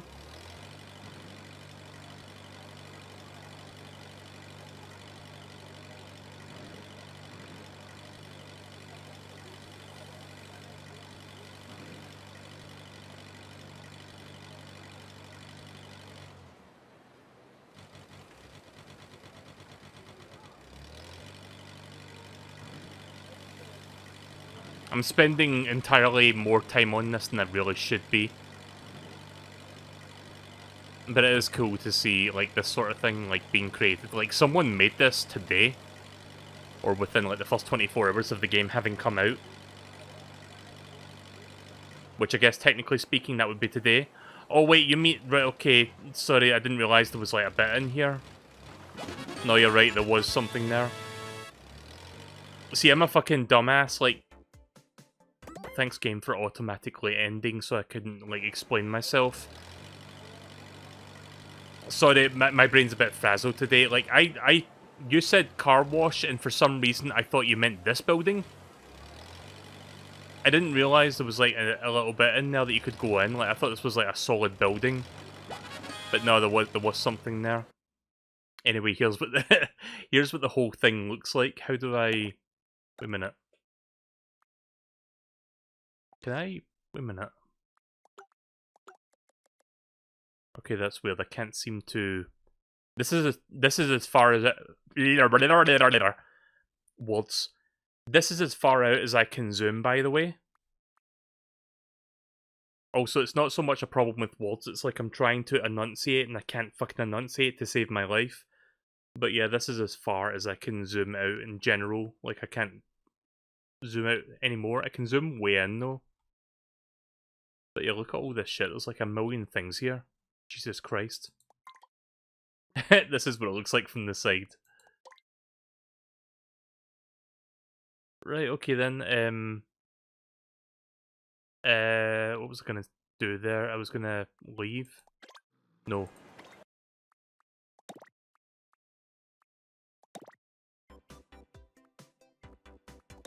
Right, let's see what else do we have here. I'm gonna look at the popular ones and then I'll check out some like random ones.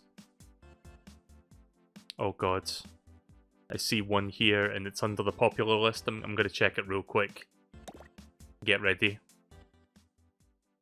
Brace yourselves for this one. G001. Also, feel free, like, if you have Game Builder Garage, then you can take note of these codes yourself. 6NM7VB. Right, let's see. So we have this. It's called Amogus. You can probably figure out what this is supposed to be. Yep, it's just a modified version of Tag.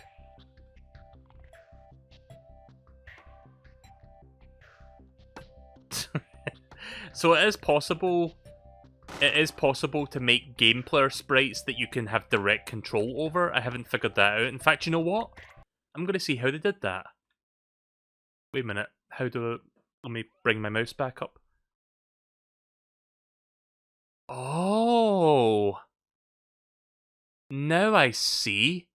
You make the sprite and then you link it to the player. That's clever. I didn't know you could do that. In fact, you know what? You know what? I'm gonna go back to my game. We'll look at some more in a minute, but I want to try this for myself now. Sorry, just looking at the moose sprite there just like made me giggle. I couldn't help myself. Right, let's see. Let's bring the Mario Paint music back. Right. Okay. So characters, person.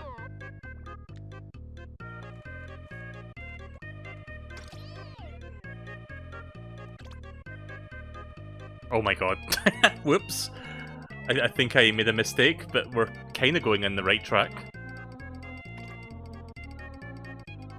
Right, so let's see. We're going to resize this, make it a bit smaller.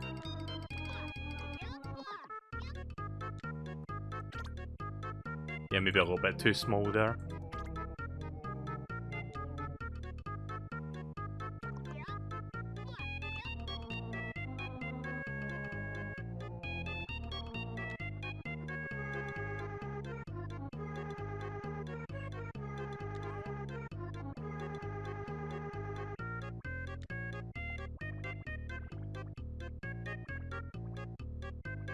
I'm not sure if there's a way...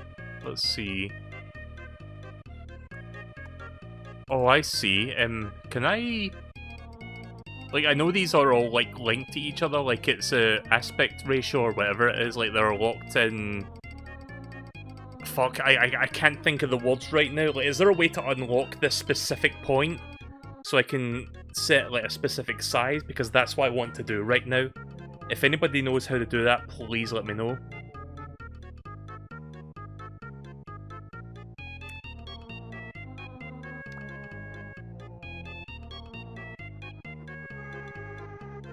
the position of the sprite does not matter. Are you sure about that?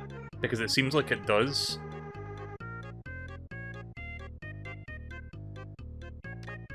Also, wait a minute. Give me 1 second here. Something's not quite right. Solids. Right, there we go. Try clicking on the lines. What lines? Oh wait, you mean these lines? Nope. Don't know if you can hear me clicking away, it's not working. There must be some way to unlock that so it's not like they're not all locked together. Like there's a term for it, like you guys know what I'm trying to say, but I can't think of the words to say it.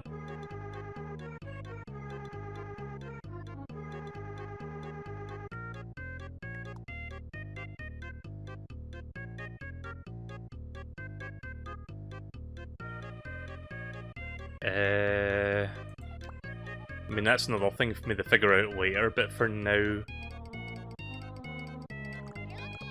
Nope.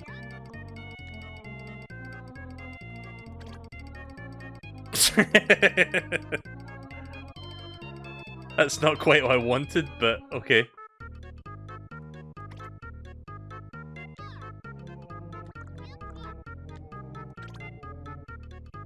I mean, it's something, at least. It's not the desired result, but it's something. Try connecting the move sprite to a movable object. Wait, there's movable objects in this? Where do I find that?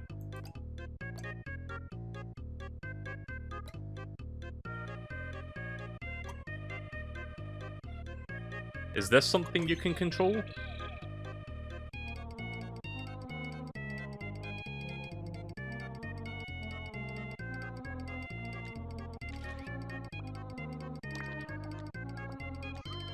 I'm gonna be a bit fiddly with this, by the way. Don't mind me.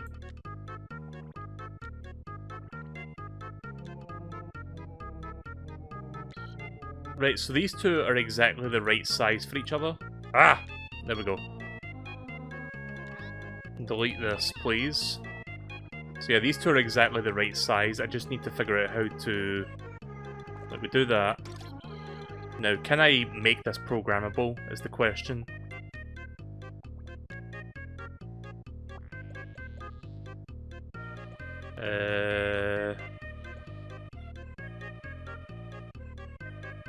So up, down, no, we don't want that. Left, right. To the X movement, yes. Oh, fucking yeeted the fuck out of here.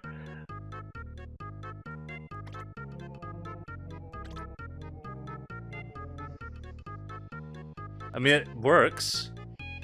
Also, why, wait a minute. I've got a couple questions, but I think I know how to resolve them. Oh, wrong thing. Yeah, let's move that over there for now. Let's put this here.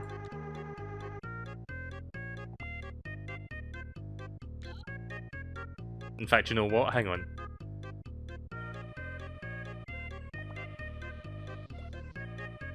Y coordinate.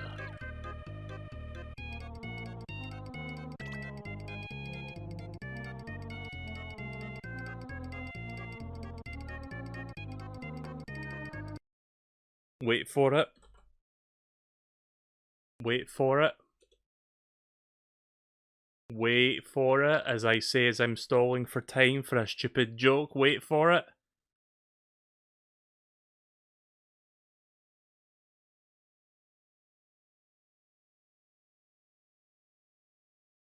I have to go now. Oh. My planet needs me.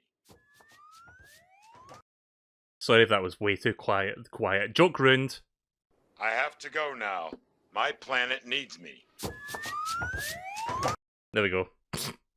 That was not even worth it. Alright. Back to Mario Paint music. Sorry, I'm having too much fun with this. Right, so I'm gonna try... Let me go to the Z thing for a second, because I want to fix something about this. Nope, that's not what I want.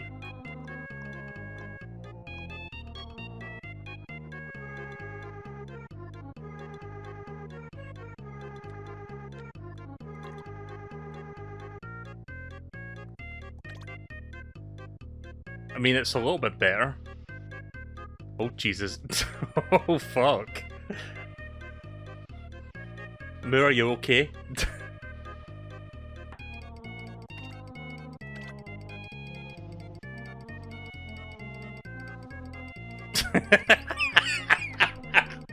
Oh my god. I don't know if I can, like, keep him in a specific spot. I can't seem to do that. Like, the physics just do whatever they feel like sometimes.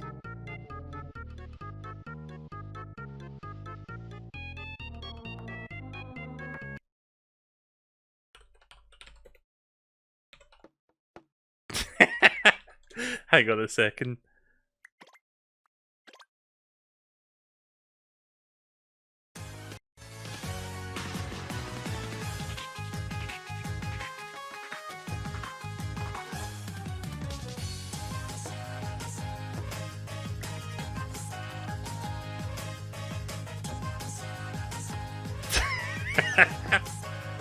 Nyuk!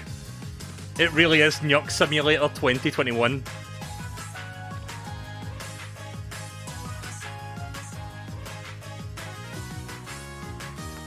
Yep, it's Moo. Welcome to the stream, Pixel. I just programmed the best game ever made. Better than Death Stranding. Director's cut.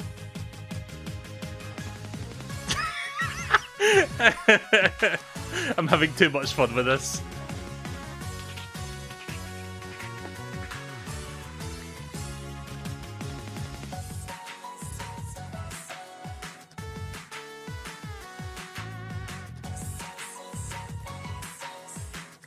An accurate representation of Moo fighting off an alien invasion. Yeah, pretty much.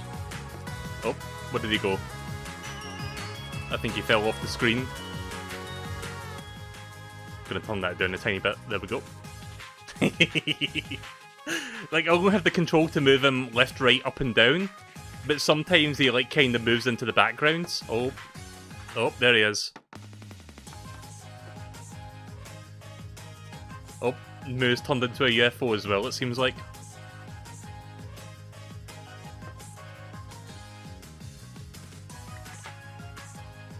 Right, okay then, sorry. I had to have my bit of fun now with that. Back to the Mario Paint music now. Right, okay then. Settings. Color auto. Can I make this transparent? I would assume you could, but I'm not really sure how you go about doing that. Material. Nope.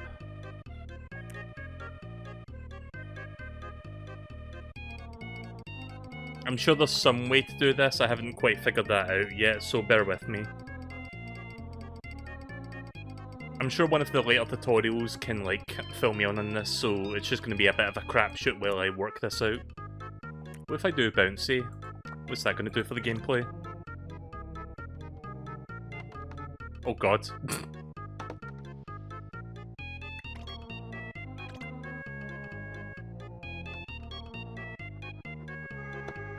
Yeah, you kind of like just... I mean, it is bouncy, I guess.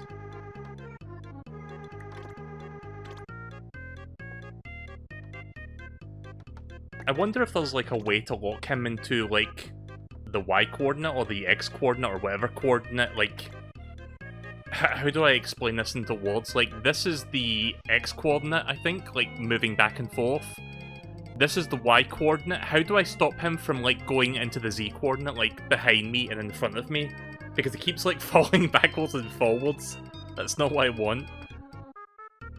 Right, hang on a second. I'm gonna make the object a bit wider again. Maybe that will make things a bit easier for now.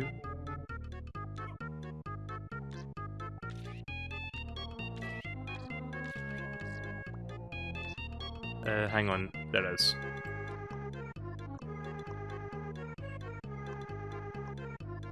Maybe I can get away with that size. Oh jeez. Boing. He looks, in fact, you know what? Hang on a minute.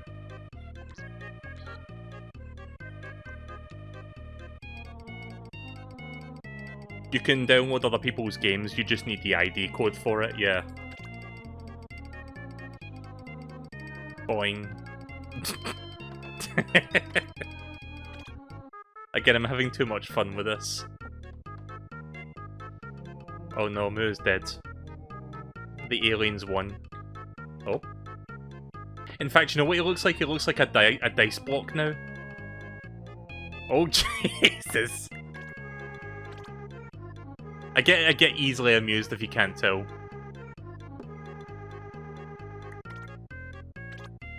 Not only can you download other people's games, you can see their programming as well. Which I'm kind of surprised they let you do that, because I thought that would be, like, locked. Like, you wouldn't be able to see how they, like, made it, but no, you can do that. Unless there's, like, a specific option to, like, not see the programming, I don't know yet. But the game that I downloaded earlier, I could see the programming for it. Not that I knew any of the programming just looking at it, but it is there. Sorry, why am I having too much fun with this? Right, I've got a better idea. Right, you ready for this? Input, stick movement, right stick, and up and down.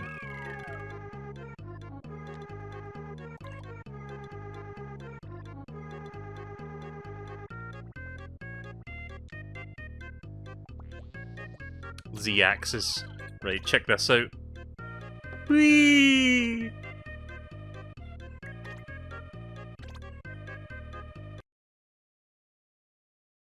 I have to go now. My planet needs me. Sorry. I know that joke's like been wearing thin already, but you know. But yeah, now I can control the Z-axis, so... Boom. He really is like a dice block now. Oh, fuck.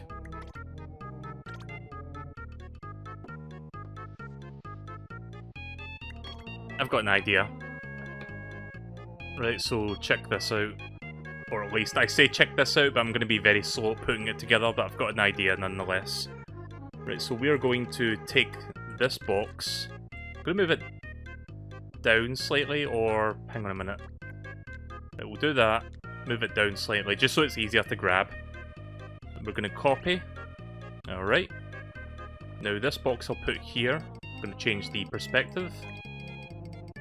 And I'm assuming that this is behind the camera, question mark, I think. I'm not entirely sure, but I think it is. Just to be sure, let me do that. Just so I know that's the bigger box. Yeah, I think this is behind the camera.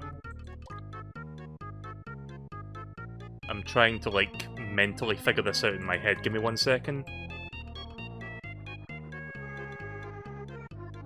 So we'll put that there. Stretch it all the way out so it covers that. And then, yeah, I think this is behind. Let me test that. Nope, that's not behind. I think we put that there. Let's test it. Nope. Okay, it was behind, it just wasn't quite behind the full camera. So we're going to set that there.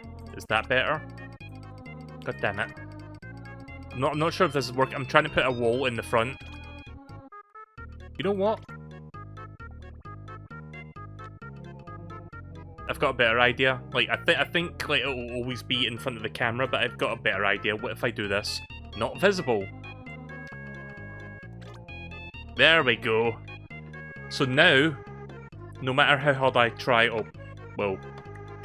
Sorry, give me 1 second. Professional gamer at work here. Professional programmer. Game box. Way bigger. Oh, fuck. Ah!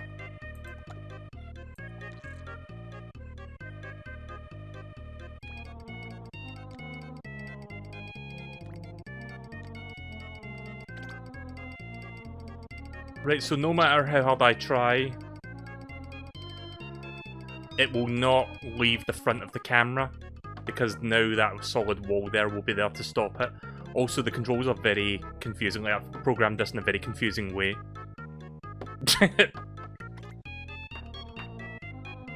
Right, so now... I'm going to make a bounding box. Can you make Undertale 2? I wouldn't be surprised if somebody tries to do that with this game. Like, you know somebody's going to make an Undertale facsimile. Or at least try to recreate the battle system in some fashion. Right, let's see. Let me try it and see if I can figure this out in an efficient way. So, copy. Just so I know this one is different, we're going to resize the width a little bit, just so we can tell which one is which. Change the perspective. Grab the bigger box, we'll put that there. Alright. Resize that back. I think... yeah, that works, question mark. Yeah, I think that works. Right, okay then. Next. Oh, wait a minute.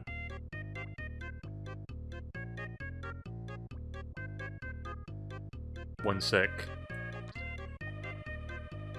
Right, there we go. Next, copy.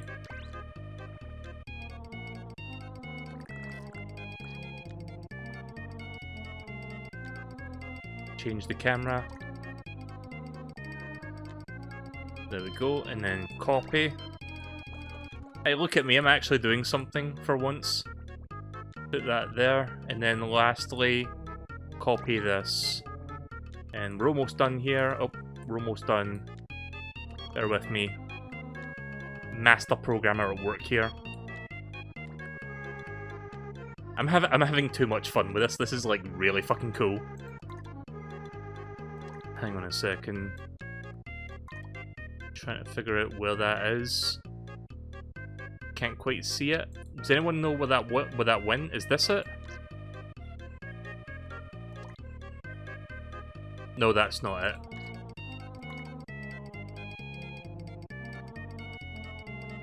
Oh wait, I think this is this... Wait, is this the object? Hang on. I really hope I didn't pick the wrong thing there. Oh no, that's the object, right, okay, so it remains highlighted, right, excellent. Put that there. And we'll put that there. Right, there we go. Right, okay, so what I've done is I've made an invisible bounding box. So no matter how hard I try, this move will never leave this area. Like, it's impossible for him to get out of here. Hooray, I did something!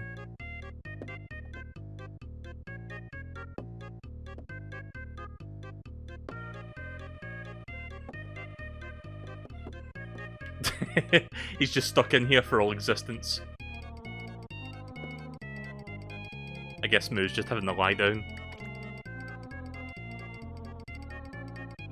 Right, so let's go back, and I'm going to come back to this later, I guess, or I'll maybe not, I'm not entirely sure. Let's go back and check out some other creations. That automatically saves, so Nyuk Simulator 2021. I mean, I know it's already like the game of the year, but we could improve on that. Oh yeah, Pixel, you missed this. This is another person's creation. I didn't make this one. Amogus is the name of this one.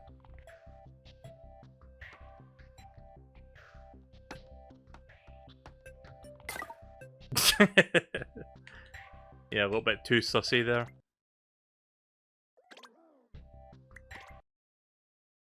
So what did they connect that to exactly?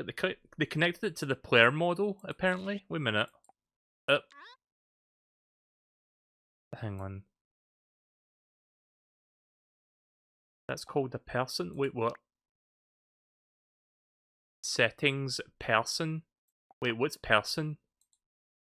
What, 1 second.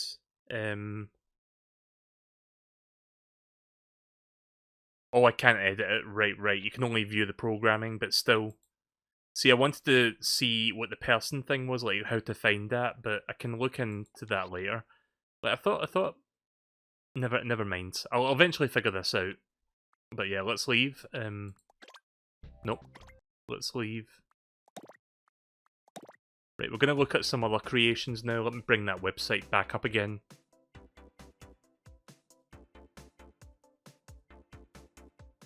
Oh, this looks cool. I wonder if this actually works. Like, I'm looking at the website right now where people submit their creations, and one of them looks kind of neat. I'm gonna try this out. Oops! No, no, no, no, no! Ah! I clicked the wrong thing. No. Bear with me. I'm doing dumb shit.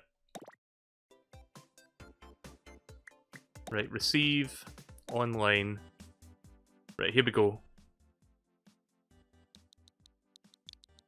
Right, so let's see if this is as good as it sounds. G008 JD0 GJR.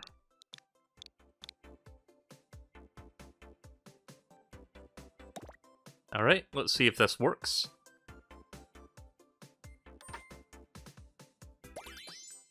Ball.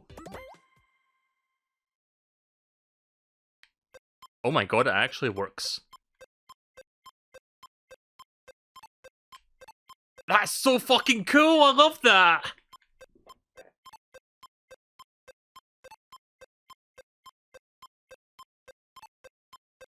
I need to look at the programming of this one, like, I need to know how this is done.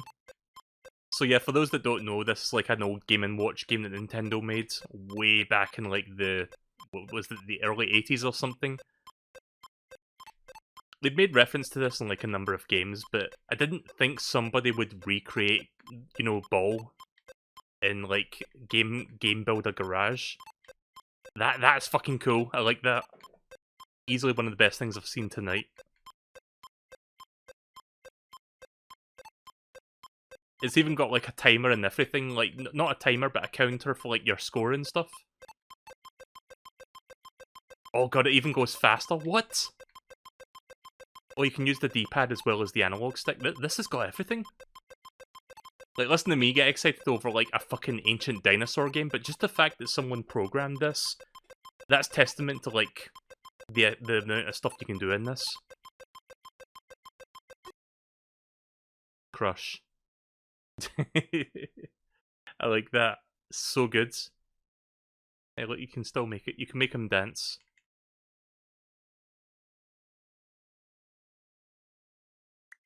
And here is, oh, holy fuck. Here's the coding, by the way, for those curious. That is a lot of coding. There's even a readme.txt. What? Wait a minute. So not only do they have coding, they also have like notes here for people who want to know how this is done. That is fucking ambitious that they put this much effort into this. What's the name of this person? I'm going to follow them, because I think you can follow people. Hang on. I keep forgetting how you leave. You have to like press minus and then select end. Wait a minute. Fuck.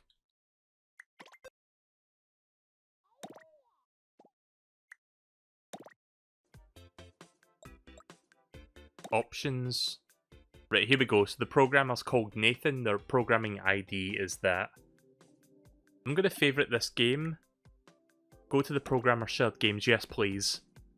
I don't think they've made anything else. Right, okay then. How do I favourite this person? For anyone else that wants to keep an eye on this person, because that is impressive what they just did. There's the programmer ID. I feel like they need to be shouted out for that. So yeah, Nathan, whoever you are, that is fantastic. I'm very impressed by that. Right, let's see what else we got here. I'm going to see what other creations are on this website. Again, this is just day one. I can only imagine what comes after this. Uh-oh, we got a Flappy Bird clone. Let's have a look. Receive from online. G002 KNG. How long have I been streaming for? 4 hours? Yeah, I can stream for another hour. M34. Yep, we got a Flappy Bird clone here.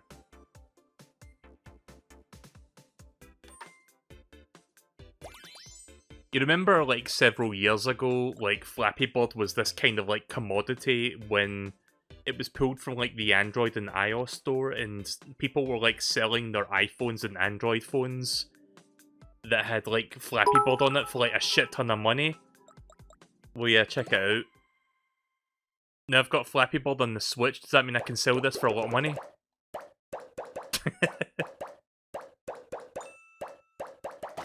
Oh, fuck. I really don't like that noise, though. Yeah. Hitboxes, please. Oh, fuck. Yeah, I think the hitbox may be a little bit bigger than the sprite.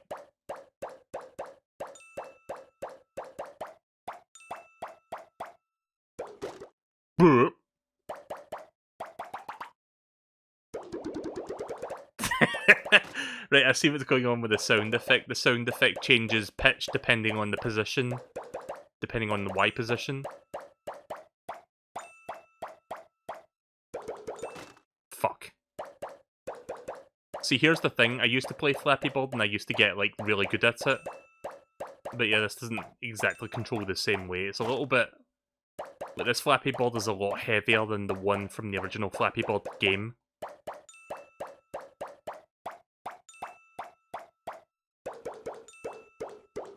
Yeah! I'll see if I can get to 5.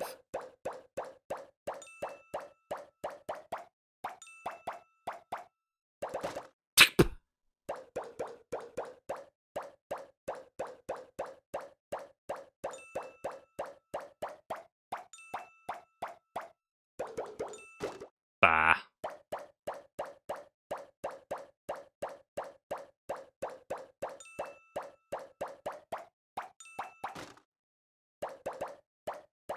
Yeah, I don't know if I'll get to 5, but I could try a couple more times. Again, this thing is like a lot heavier than you would expect it to be. Ah! I was right there.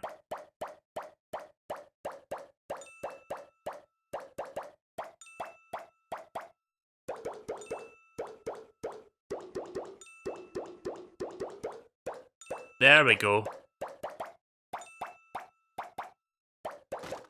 I got 6. That's good enough for me.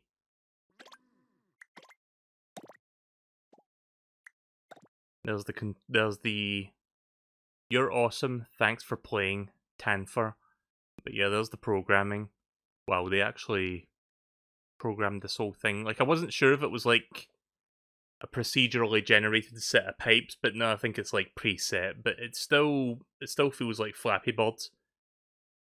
I guess this message pops up if you get all the way to the end. Like, how far is that? Let me see. 1, 2, 3, 4, 5, 6, 7, 8, 9, 10, 11, 12, 13, 14, 15. So you have to do 15 in a row in order to get this far. Interesting. Too bad you won't see me do that. Feel free to try yourself. Let's see, what else do we have here? I'm just checking. Again, if anybody wants to know what the website is called, it's called mygarage.games. That's where you can submit your own, like, creations. I'm just checking off of there. I should make an account on here so I can, like, favorite all the good ones for, like, future streams. Let's see what we got. I'm just having a look through everything here. The Ultimate Playground. Let's try that one. I don't know if this one's any good, but we can find out. Let me just get the code real quick. I need to load up the page. Right, here we go. G004.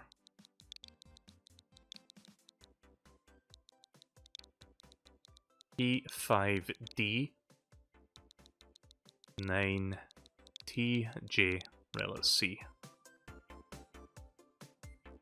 The Ultimate Playground. So, right, let's have a look at this. Got a question for anybody. This limitation here, can you expand that? I ask because, well, in Pokemon Snap, if you start to run out of, like, photography space, the game asks if you want to expand your save file to like have more. I don't know if this game does that as well. It would be nice to have more than 65 slots, because inevitably I'm going to run out of space to like store these things and I'll have to like delete old ones. The Ultimate Playgrounds. Oh shit, we got 3D camera controls. Nice. Oh, I guess that's lava. Right, okay, so orange is lava. Oh, fuck.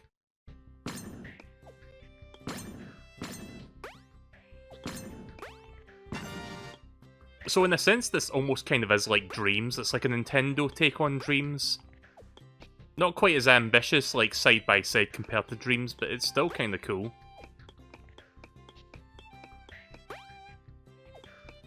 Can I wall jump? I guess you can wall jump in this game. You can. But let me go back over there and wall jump up there. Also, you can make custom music in this game as well. I think this is custom music playing. Ay, ay, ay.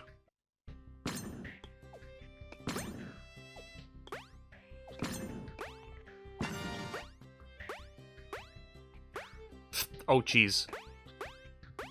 There we go. Press ZR to enter the portal. As soon as I figure out how to get over there.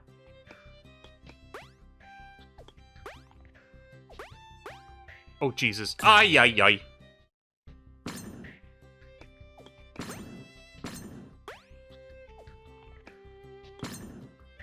Someone's remade Donkey Kong? Oh shit, do you have the code for that? I'll check that next. I haven't seen all the creations, like there's over 100 creations on the website as of today, being the game's release. Jump around it. I mean, I guess I could do this. Yeah, that works. Oh, that's cool. To be continued. Okay, that's weird. Every time I touch that red stripe, it just pushes me back. Pretty cool. There's the programming for it. Again, just spaghetti coding. I mean, it looks more organised than anything I could probably put together, so I'm not really going to be that judgmental about it. So what's this say? Version 1.2 is out, expanded the platformer and added portals. Did you know that pressing Y can let you punch? Oh. I guess that's how you get rid of the yellow block, you have to like punch it. Yeah, that's how you get rid of those. Oh my god. Pro tip, you can... See, I didn't even notice these signs were here when I started this one, otherwise I would have read them all from the start. This game is under construction, yeah. I mean, this is pretty cool, what they've got so far. I'd like to see more of this. And then, of course, if I punch that, there we go.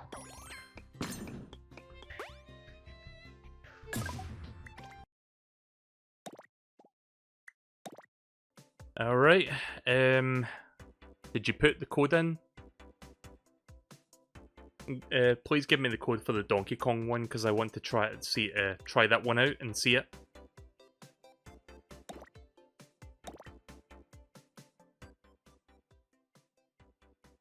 My favourite one so far, though, is Ball, because that one was like a very faithful recreation. The only difference is with that ball is it's 2 balls and not 3, because in the original you have to like balance 3 balls around. But still, all things considered, it's still really fucking cool that they recreated that to the best of like the tools that are given to them.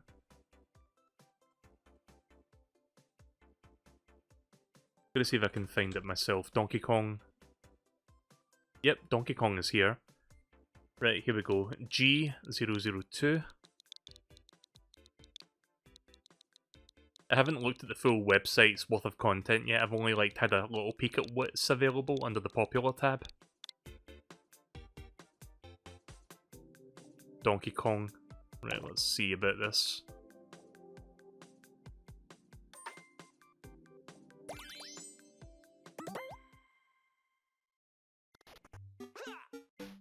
Oh yeah.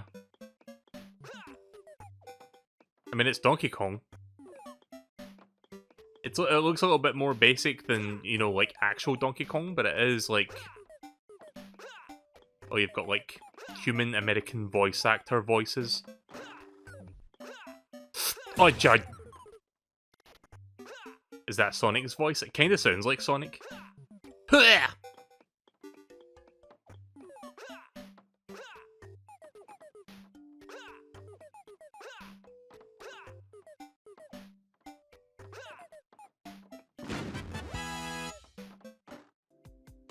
Oh, it just boots you right out rather than retry. Okay then. I think you should check out the Mario Maker 2 Versus one. Let's see if I can find that.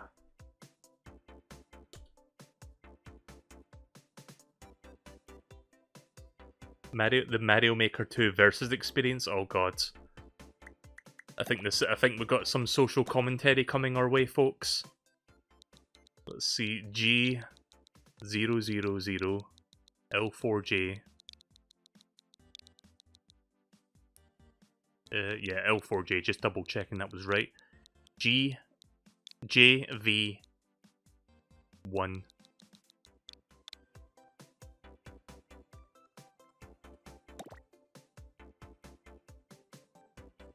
So this one's called the Mario Maker 2 Versus Experience. So let's see what this is all about. Oh god. I'm the green one, by the way. Yep, this is certainly what Mario Maker 2 Online is like.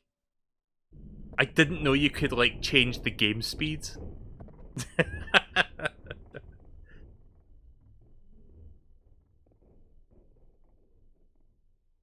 So yeah, it's pretty much just social commentary at the expense of Nintendo, but you know what? I approve of this. Like, you guys know when I streamed Mario Maker 2, I really turned into, like, how bad the netcode for that game was. And it really pains me to, like, make fun of it because I wanted it to be good.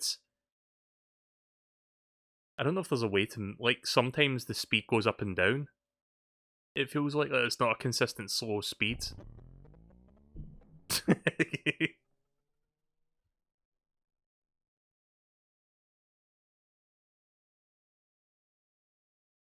I don't know if I should continue doing this, like if I should just commit. I'm like fiddling with the analog stick and the buttons in an effort to like try and speed things up. I'm not sure if there's like an algorithm going here or if it's like human input that like makes it go slightly faster. I think it's like random because sometimes it speeds up for like a fraction of a second.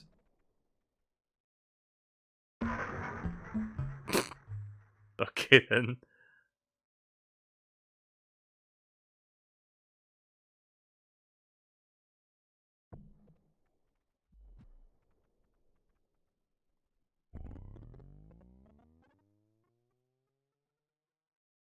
Can I clear that? Is the question.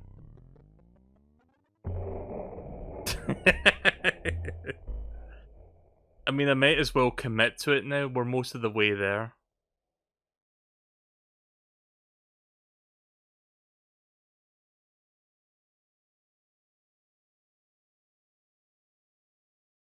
God, it takes like a million years to land again.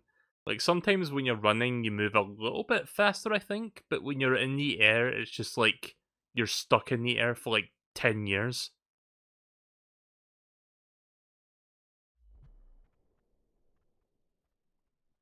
Gotta be careful here.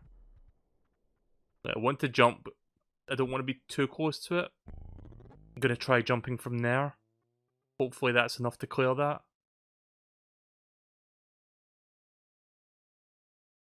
There's some weird ones like Mario orders a Big Mac. If you find any good, interesting ones, rip that player. If you find any good, interesting ones I should check out, you should like just give me the name of it and I'll find it. Or better yet, you can cut out the middleman and just like copy and paste the code into the chat. I don't mind if you do that. Just one less step for me to do to like get it. There we go. Yay, we did it. We won an online Mario Maker 2 match. Yay. Don't you feel good about yourself? Right, receive. Let's see. Find Big Mac Mario orders Big Mac. Right, here we go. Receive online. Yeah, we're gonna see some weird shit here. G004 7H8 LVY. Oh, I think it's LYV. Oh no, it's two V's. Sorry, I thought that was like a V and a Y. Mario orders Big Mac. Right, let's see what this is all about. This is giving you dreams-like vibes, like Wallace in the Search for whatever it was called. Oh yeah, I forgot what that game was called, but I know what you're talking about, like that mini-series that somebody made. Right, let's see what this is about.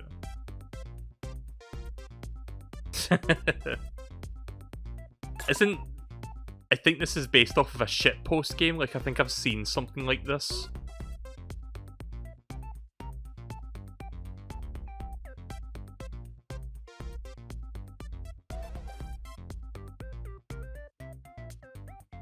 See, I don't know how this person did it, but they've made it so that no matter where you move, you stay exactly on the Z coordinate, like you don't move further away or back, kind of like what was going on with my game. So I'll have to look at the programming to see how they did that.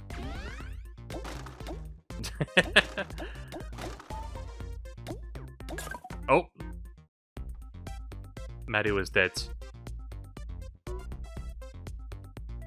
Yeah, they could have pulled the camera out just a little bit. Am I supposed to, like, break down the door or something? No?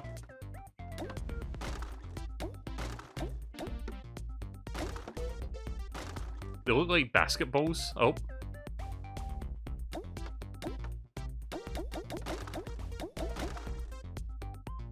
Trying to figure out how to get in there. Oh. You can push that back. Interesting.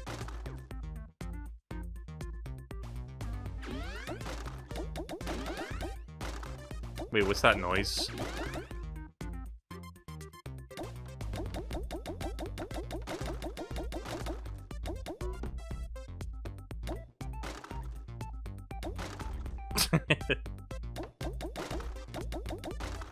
I don't know how to get in there.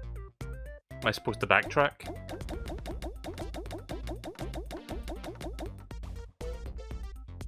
Oh, that's like a no symbol, like a no entry thing. Or no exit in this case.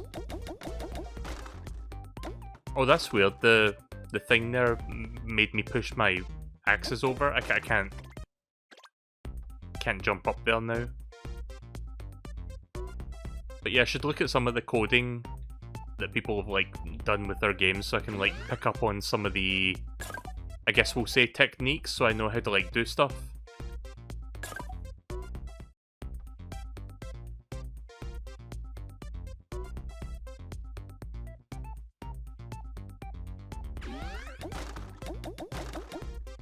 So here's the thing, there's an invisible wall there, so I can't exactly go that way. I don't know how to get inside, because clearly there's something in there, like look. There's something inside that building, but I don't know how to get inside it. I mean, even something as simple as this has this much coding going on, like look at all this. Where's the game screen? Okay, that's not the game screen. Looking for it. Is that it? Not quite sure where the game screen is exactly. Wait. Oh, that's the starting area because of that no entry thing. I think the game screen isn't on here because it's like something it generates because it's like a scrolling screen. So I guess it like positions itself at the start here and then you move along. And then you get to, I'm assuming this is where the building is and there's like a whole bunch of stuff going on over here. But yeah, I can't really figure this out unless... Yeah, I'm not sure if I'm looking at this the right way. I think I might be looking at it the wrong way. Again, I just got like a small brain when it comes to this sort of stuff. It's kind of difficult for me to extrapolate what the fuck I'm looking at. Right, let me see what else we got here. I'm gonna check this again. Okay, so apparently somebody's made a first-person shooter engine out of this, so we're gonna try that next.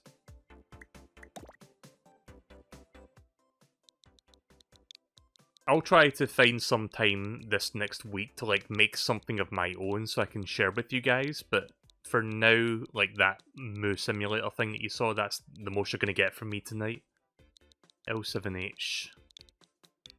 And then BPH.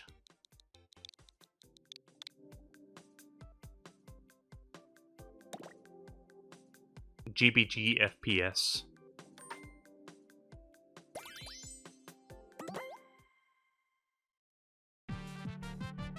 Oh shit.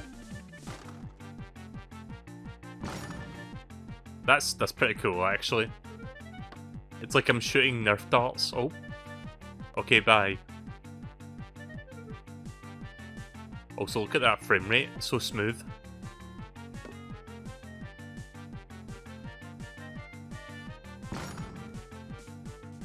Yeah, who needs Doom Eternal? We got this. Best game. What if I touched this? Oh, jeez. I'm not sure what that just did there. Oh, fuck.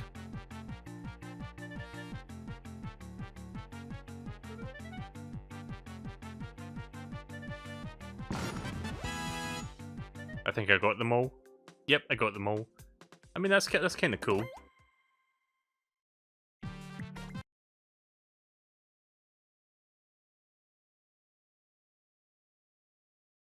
Let's see. Where am I looking at? See, this one doesn't look as complicated compared to what we saw up to this point. What if I go this way? Also, I keep noticing, I don't know if you guys can hear it, the volume might be too low, but I'm hearing like very, very quiet node-on sounds every once in a while. And like, I've got my headphones on and I'm thinking there's like somebody outside shouting or something. But no, it's just like very subtle, like very quiet node-on sounds, like being played every once in a while. It's like you hear something like, oh, and I'm like, what the fuck is that? Oh, this must be all the platforms and stuff. Alright.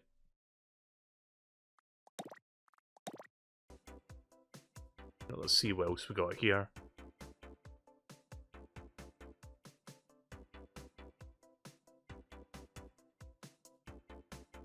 Apparently somebody did a Nintendogs thing. Let's see.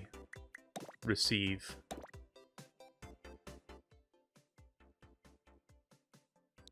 G004. 5JR. 906. Nintendogs plus Garage. Right, okay then. I think this might be made by a Japanese player because it's got like Japanese characters in it as well.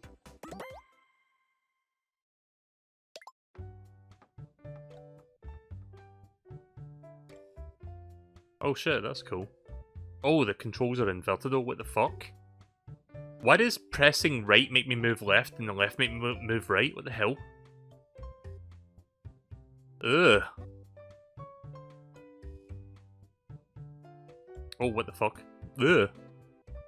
Yeah, something's funky with the controls and I can't quite pinpoint it. Like, the left and right is inverted, which is really fucking throwing me off. Anyway, here's my Nintendog. So you can apparently animate things with the objects. Like, look at this. I don't know if I can interact with the dog itself. Oh, I can use gyro to aim, to look around as well. Right, okay, that's more natural. I still don't know why... Okay, whatever.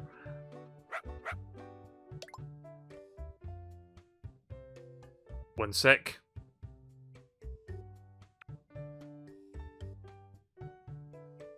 Oh, I see. You can point to where you go and you press ZR to move there. That's... I think that's how that works. Doggo, please. I'm not sure what the controls are, that's what I'm figuring out right now. ZR, something, something, something. Also, apparently this is like something... Apparently this thing right here is from the Labo sets, because I think I saw this thing before.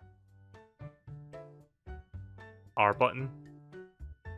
Also, I see a Nintendo Switch over there. Oh.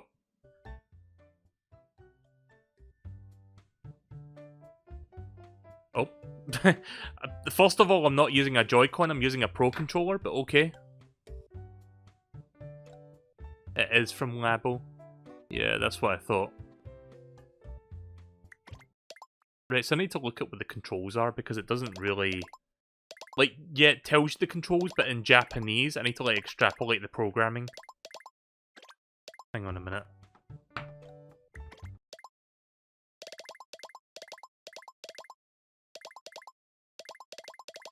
What is that noise?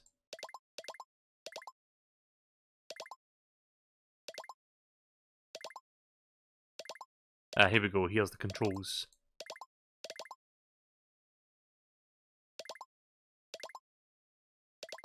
I'm not sure what that noise is. Like, every time I let go of the mouse, like, if I let go of the mouse button now, it does that. Like, I don't know why it's doing that noise. I feel like I'm doing something wrong when it does that.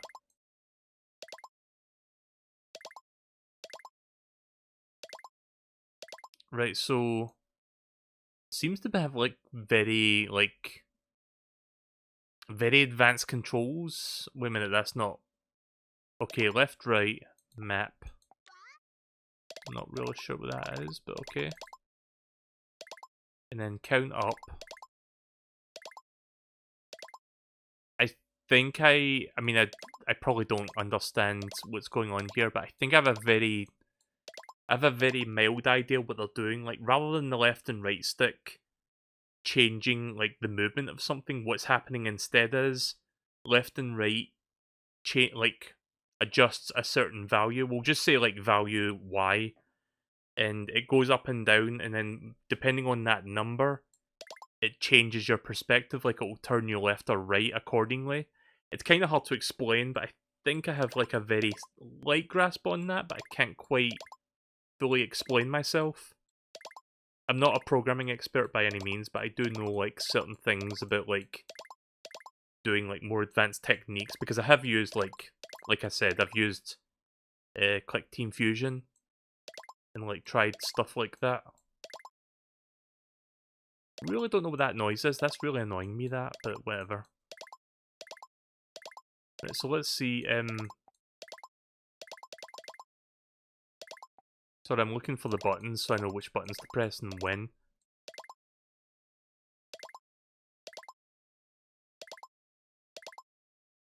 Well, there's the X button there. Let me try that. But yeah, this is... I have no fucking idea how to play this, but I'll say this. One of the more impressive, like, more impressive games visually speaking. AYB. That's pretty much all I've got to go on, so...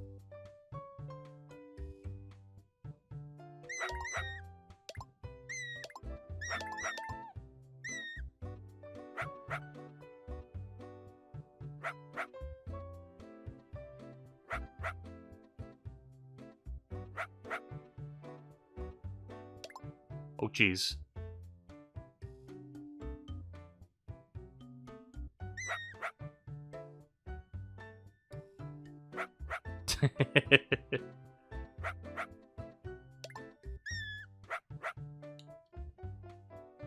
Still figuring things out here, so don't mind me. Also, get the fuck out of here, mouse. Wait, can I use the mouse to control this? No, you can't use the mouse to control this.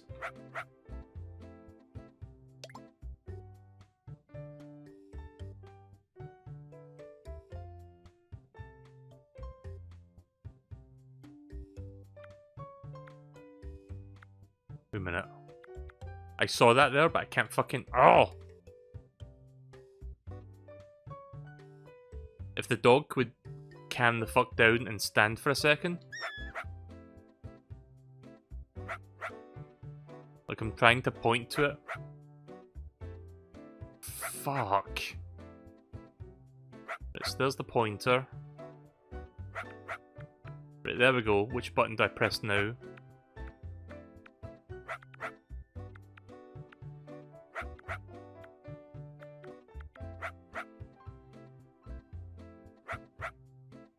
Right, well, I got it to sit.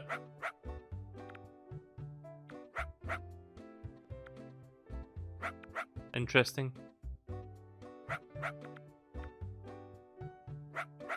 Ah, right, okay. I see. So it's like different commands you can give it. Oh.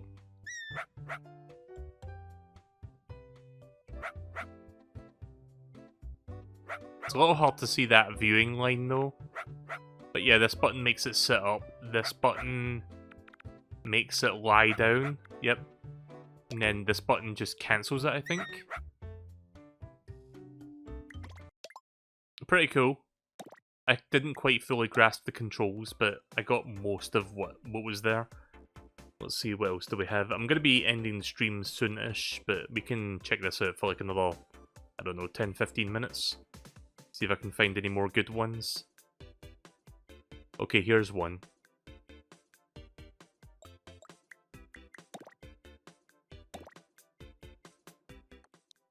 I'm not going to say what it is. You'll see it. B J6 C PB. Excuse me. Yeah, I'm getting tired. Let's see, receive.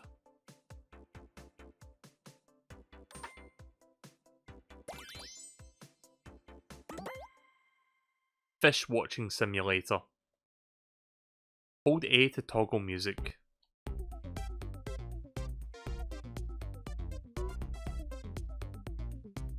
Is that the whole game? Is that it? That can't be the whole thing. Like, really? I know it's called Fish Watching Simulator, but I was expecting a little bit more here. Like, I was expecting to watch like a bunch of fish swimming by the water. But no, we're staring like one fish that's just sitting on that pedestal. Yeah, it seems to be it. That's all there is.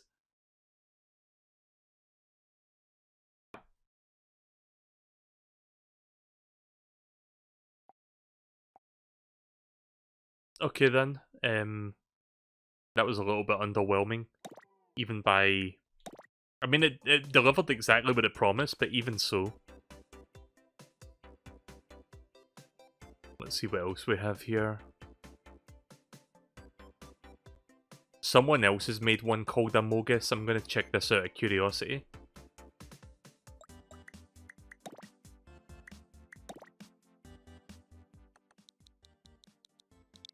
G007 007 R03 H1N.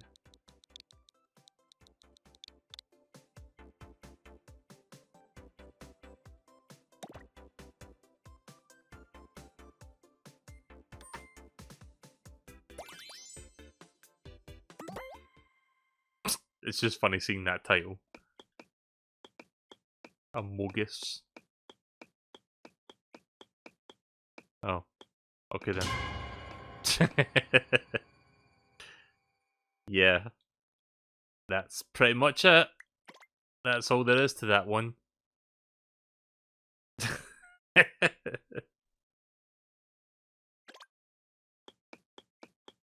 I think that's the first example we've seen of a jump scare, or at least they try to make a jump scare.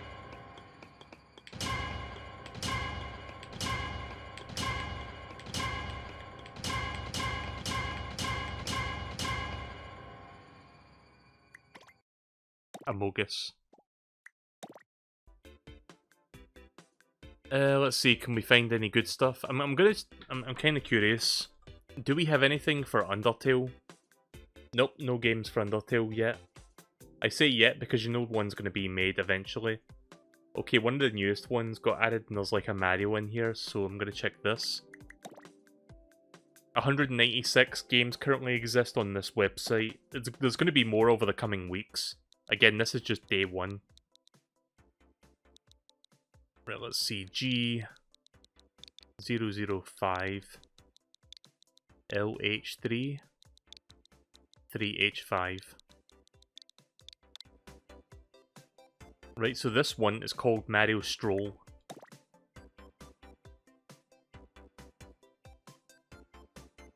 I do like how, yeah, it's kind of sucky that Nintendo didn't have like their own built-in like content browser, kind of like Mario Maker 2. But at the same time, I'm glad to give you the option to like check out other people's creations. This website serves as a nice like bridge between like the creations and like finding said creations. Oh. No you. Wait a minute, why didn't I get that? Let me try that again. Ugh, this chair! Sorry, I've been sitting in this chair for hours now and it's getting to the point where it's starting to hurt, so I'm going to be calling it very shortly. G005 LH3 3H5. Let's see, will it work this time? Will it blend? Downloading. I think. There we go. Weird how that didn't work the first time, but here we go. Mario Stroll.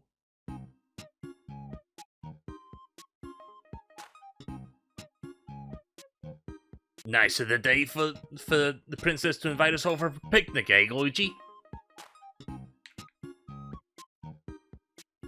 I probably misquoted that terribly, but you get the joke. I'm referencing Hotel Mario.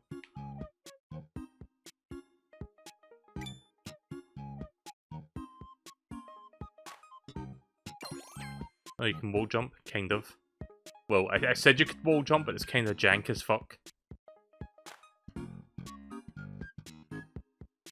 Okay. Now what?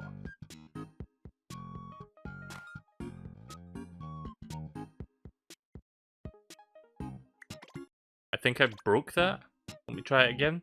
I think I was supposed to go in that door, but I ended up being behind the door, so I couldn't go in it.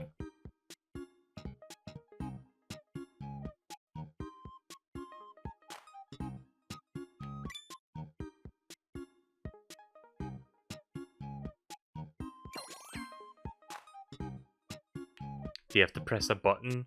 Yeah, I was trying to press up. Trying different buttons.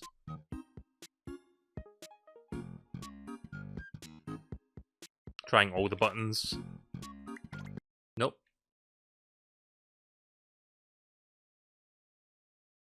Well, the up button's for something, because you can kind of see that up button there. Comparison. Wait a minute. Comparison and timer. Yeah, all this stuff is just going way over my head right now. I'm sure someone can decipher this, I can't.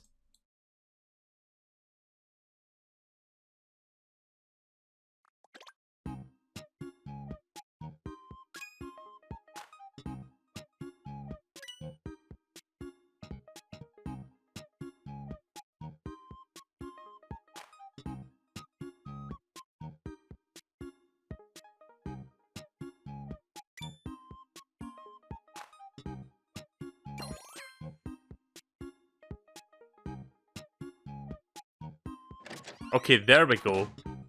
See, it worked that time because it was in front of it. There we go. Behind the castle, because of course.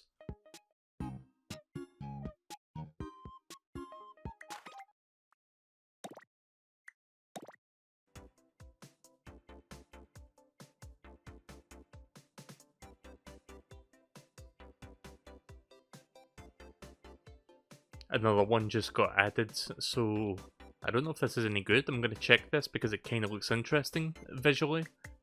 At least from the thumbnail they shared. Right, G008. 4NB. and F07.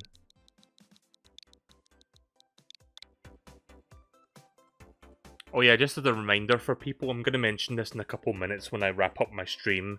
I'll be streaming some E3 related stuff tomorrow night. I'm going to be getting my vaccination tomorrow, and then like an hour after that vaccination I'll be streaming. So hopefully I won't be, you know, dead while I'm streaming it, because apparently the vaccination can take a lot out of you. But I don't think it kicks in until like a few hours later, so I think I should be fine for streaming tomorrow night.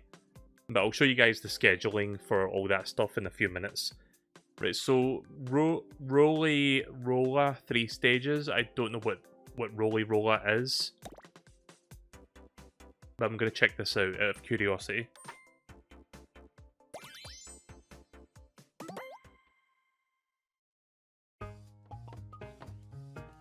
Oh, it's like a ball rolling game, and you can use the gyro controls for this. This is cool.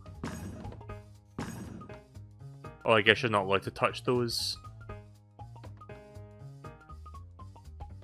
Ah, shite. I guess those are like holes or something. Yeah.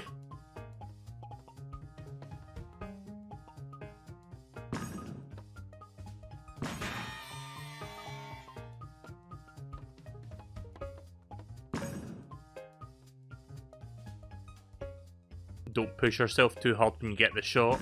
Well, my plan tomorrow is I'll be getting the shot like about an hour before my stream.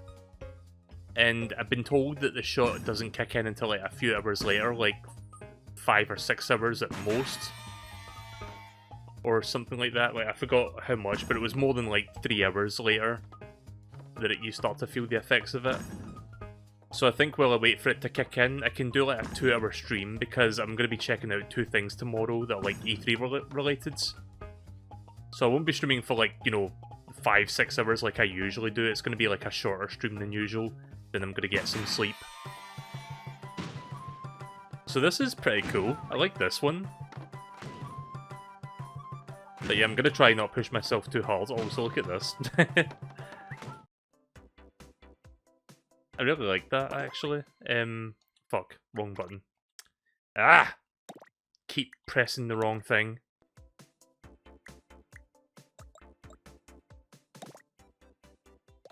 Yeah, we're going to favourite that. Has this person made anything else? Okay, they made one more game. Catch 5. Oh, this isn't a fucking tag game, is it?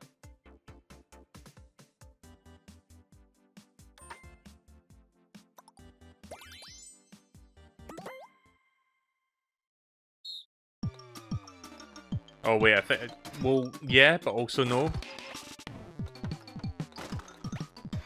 They've changed it in such a way that instead of like tagging each other, you're like catching balls.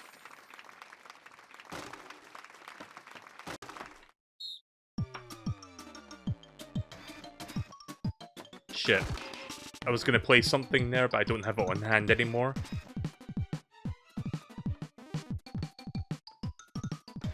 Fuck.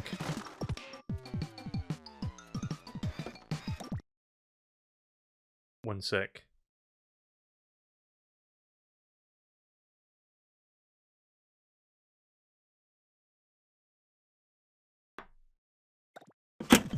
This is a blizzard of balls! I can't believe humanity was capable of Sorry. degrading it. I'm not as good at like doing jokes as Joel is. Like, I'm not that professional of a streamer. Like, he's a million times more professional than I am, but you get the joke.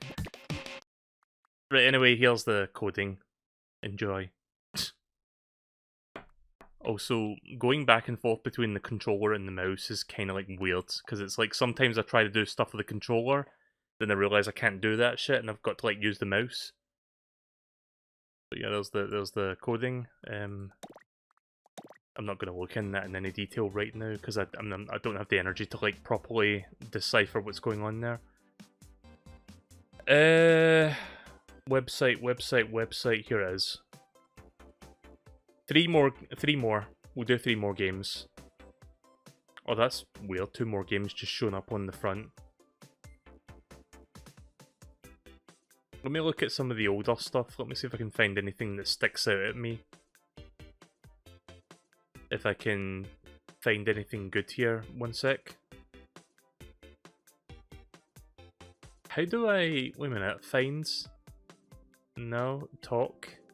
No.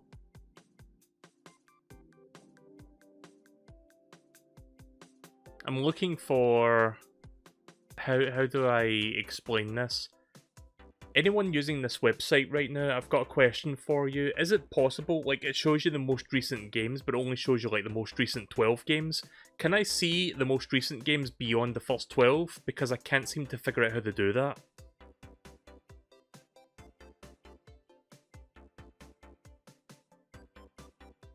Oh, they've got, like, tags here as well. Let's see what we got here. We got parody, we got first person side scroller, top down IR controller, puzzle.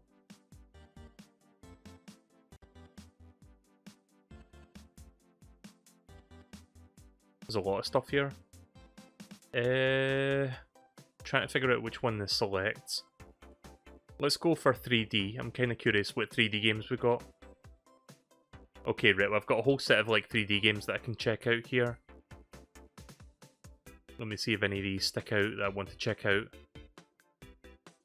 Right, there's one that's Yoshi related, we'll check that out. Is my internet dying right now? I don't think it is actually, like it went red there for a second, but it's back up to green. Right, G004. Yeah, I'm starting to like...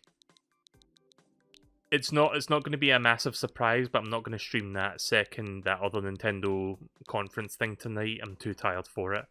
I'll be going to bed within like the next 30 minutes or so. I'm just going to end the stream after I'm done with a couple of these. G004 3L3. I'd play this for a bit longer. Like, this is really cool, but I'm not going to push myself too hard tonight.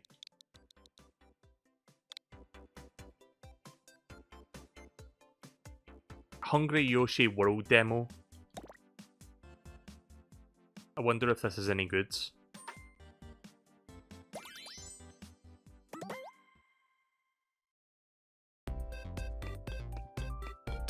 Yeah, that's a nice grass texture. Oh, there's the Hungry Yoshi, I guess.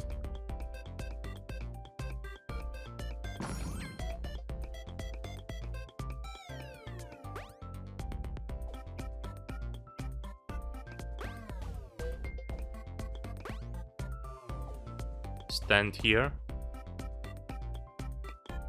Yoshi hungry, bring 6 apples. Alright then.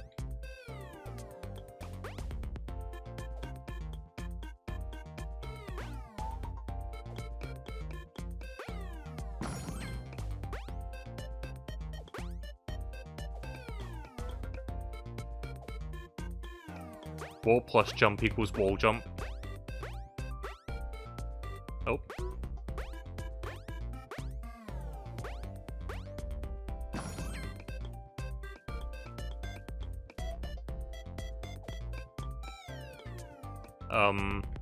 Wait, where do I go now? Ah!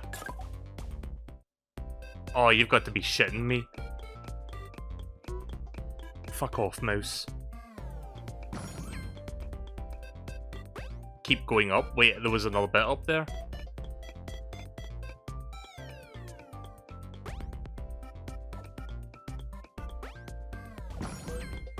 I didn't notice. I thought I had to like go back down to the teleporter after that.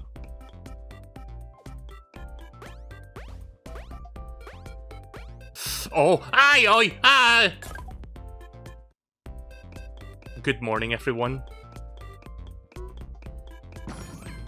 I wonder if anyone has ever watched my streams, and I mostly talk like this. Like, I mostly talk relatively calm for considering how, like, thick my Scottish accent is. But I wonder if anyone's ever watched my streams and I like talk like this normally, and then I do something dumb in a video game, and I'm just like ah, and then they wake up. Like they watch me on like the mobile phone on the Twitch app, and then I wake them up.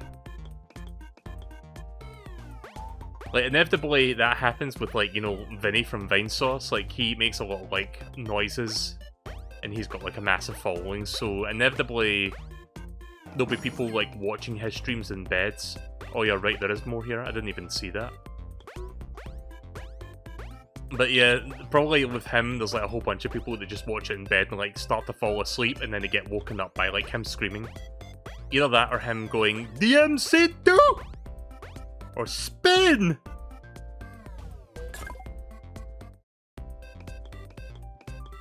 Wall jumping is a bit jank, by the way. It's not as straightforward as it seems. Like, you've got to like hold against the wall in a very specific angle so you like, you know, bounce off it the right way. Let me see what's in that chest with him here. Oh hey, see Bert the Bashful over there from Yoshi's Island.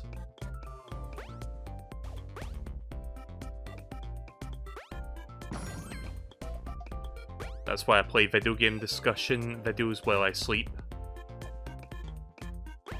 Or video discussion, sorry, I don't know where the word video game came from. I love it when I read stuff and I insert words when I'm like reading through it. There we go. Like, you have to actively hold the direction that you're like jumping into, if that makes sense. But it can be easy to fuck up the angle. Wait a minute. Okay, D-pad doesn't work. Aye, aye, aye. What if I try it this way, actually? Hang on. No, that's not gonna... It's harder than it looks, this part.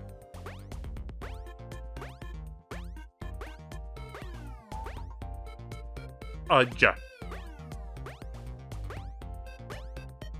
There we go.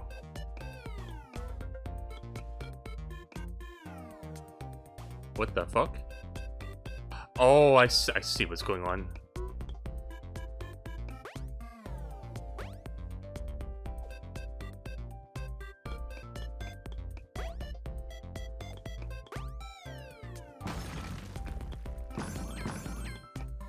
Is that 5? That's 6.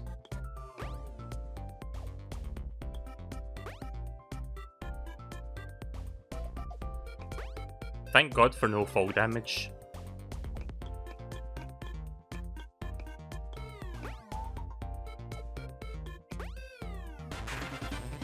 There we go. We fed the massive Yoshi. I'm gonna check out those other things I see over there before we stop. Before we stop with this game, because there's like a couple other things over that way. Is this seesaw platforms? Nope, I thought that was like a giant seesaw, but it's not. So yeah, even though I got all the apples, there's still like stuff over here that I didn't see. There's like another Yoshi.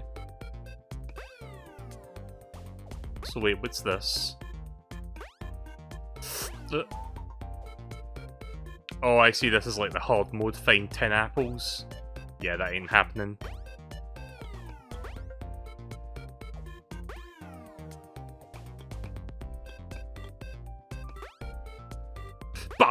Oh, yeah.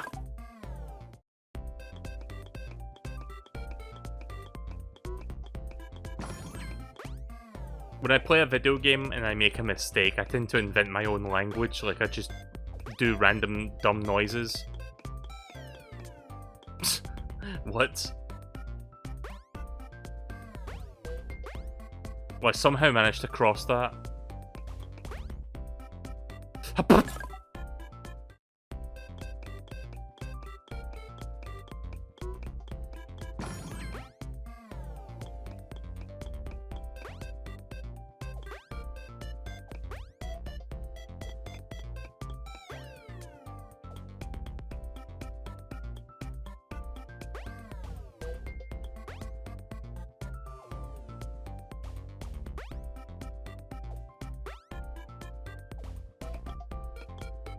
That a cloud platform?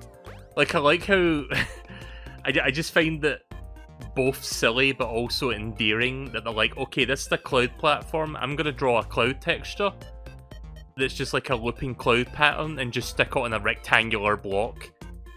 It's the same for everything else. Like, that's supposed to be like green or brown leaves, like autumn leaves, like autumn leaves, but they just stuck it on like a rectangle block without any like real thought about it. I just find it funny. Also, that was not funny.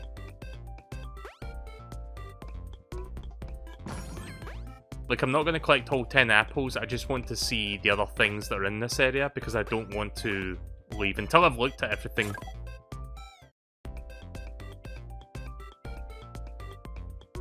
Okay, so one thing I have to say about the physics. The physics are a little bit annoying with the platforming. It's hard to describe, but it feels like you're fighting against the inertia when you're in midair. It doesn't feel like you get much air control. Like, it feels very slippery. If that's the word I'm looking for. It feels something, but it doesn't feel accurate, is what I'm trying to say.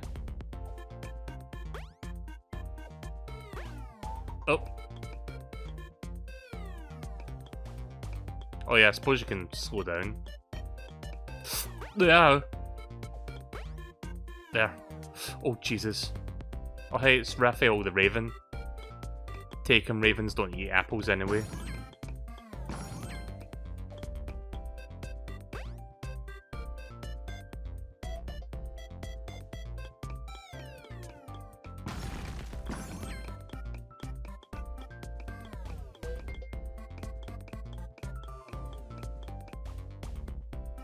Rumour has it there's something behind Yoshi Tower. Right, well that I already discovered, so yeah.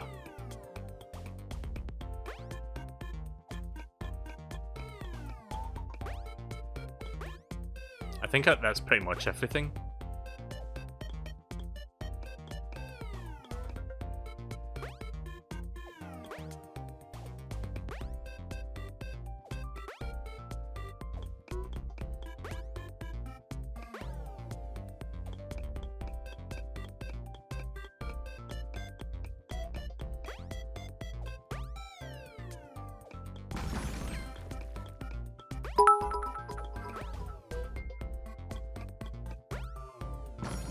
Thank you very much for the 1 bit.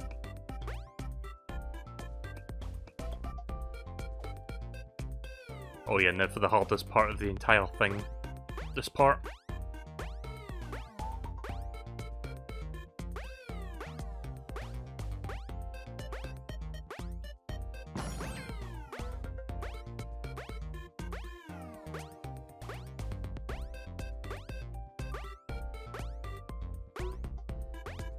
There we go.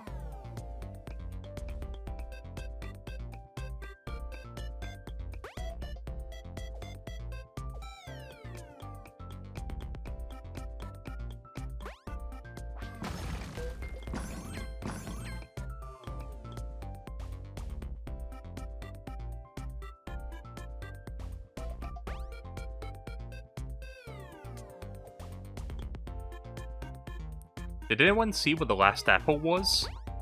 I know I said I wasn't going to get all 10 apples, but I've come this far. Was the one up there?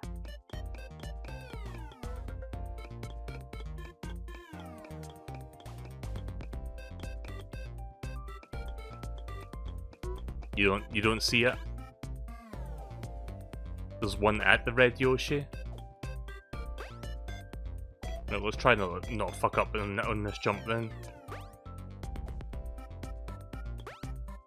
Oh, you're right, there is one here.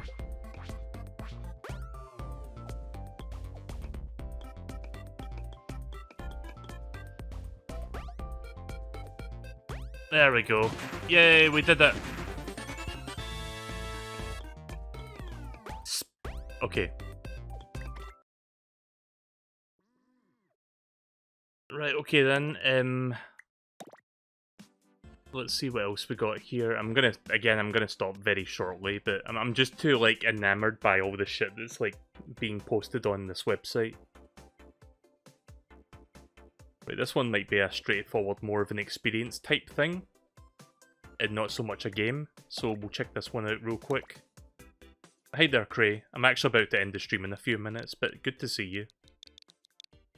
I've been streaming for just over 5 hours at this point, actually. Jesus.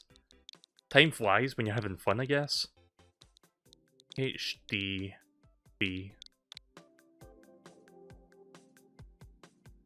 So this one is called End of the Universe. This may possibly be an appropriate one to end on.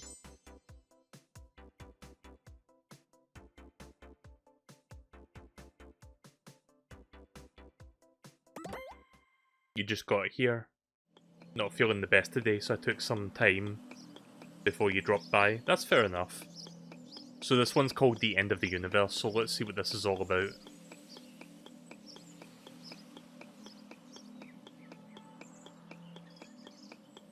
I don't think there's any controls, I think you just watch. At least I think you don't do anything. I'm pressing buttons, nothing's happening. Oh. Oh, okay.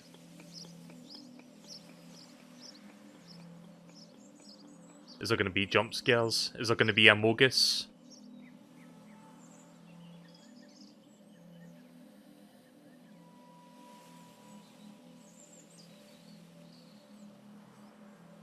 It's like one of those weird walking simulators that Vinny plays on a Sunday night.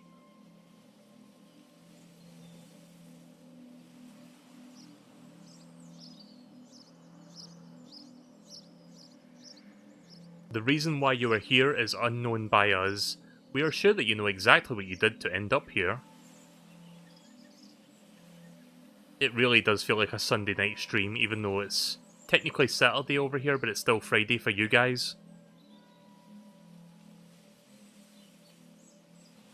Let's see what this robot's deal is. Also, I like the skybox. It's just like a giant sphere. It's like a giant, like, dome of sorts.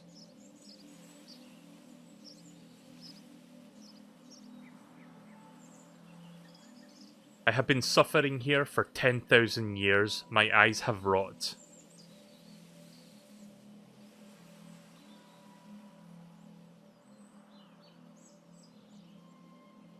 Okay. Yeah, there's no... Like, I'm trying every single button on the controller. There's no other buttons that does anything. The only controls I have are the left and right analog sticks for first-person movement. It's pretty much a walking simulator. Pretty much.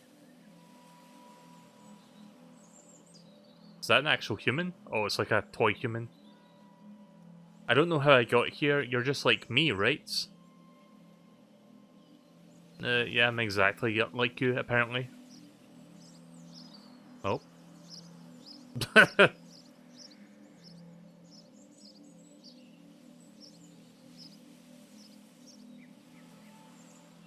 Spin! Right, okay then. Did I check this thing over here? I don't know if I did.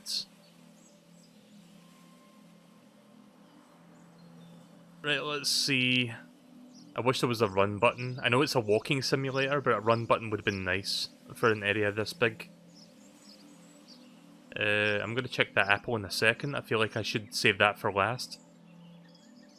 Help. I don't even know why I'm laughing at this point. It's just I wasn't expecting to read that. Touch the apple to return. Get ready for a Mogus. Get ready for jump scares.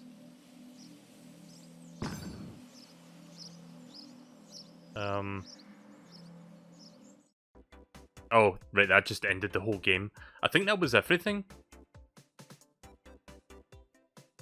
I mean, it was an experience, I'll give it that. It was like more of an experience kind of game. Wish they made that last area just a little bit smaller so it wouldn't take like a million years just to walk from one side to the other, but other than that, it was fine. Do we have anything else here? I think I can maybe check one last thing. I did say I was going to do 3 more games. We've only checked 2 since I've said that. I'll do one more. Right, this one apparently is good. This one's under the popular tab. Robot Factory. So we'll make this next one the last one.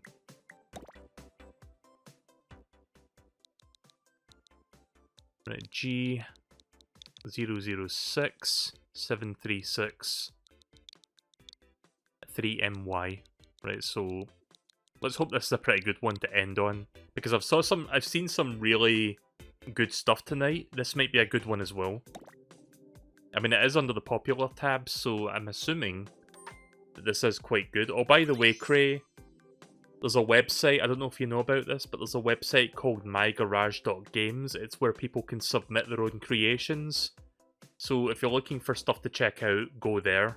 mygarage.games. You found out about that? Right, just making sure you know about it. It's a very useful resource for this game.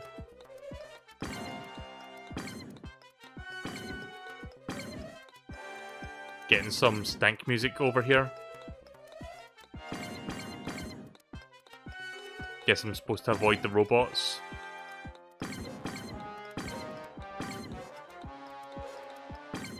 I like the stank trumpet that's going off every couple seconds.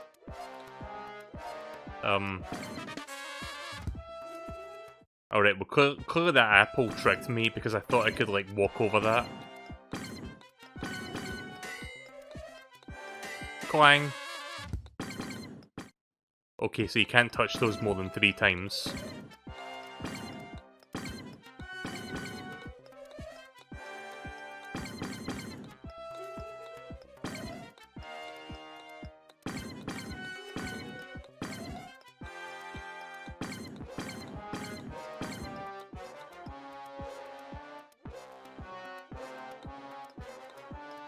I was trying different buttons there to see if there's like some way to jump or like, you know, go across a certain area, but you can't do that.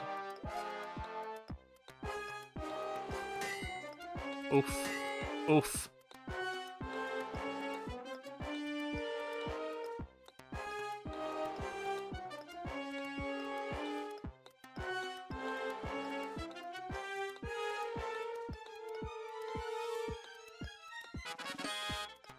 Alright, well that's the whole game. I mean, kind of a cool idea, but they could flesh that out a little bit, I guess. The music feels needlessly dramatic. It really does. Basic calculator, hang on. I'm going to check this out real quick because this sounds interesting. So someone's apparently programmed a calculator in this thing. Let's check it out real fast. G000 C9H.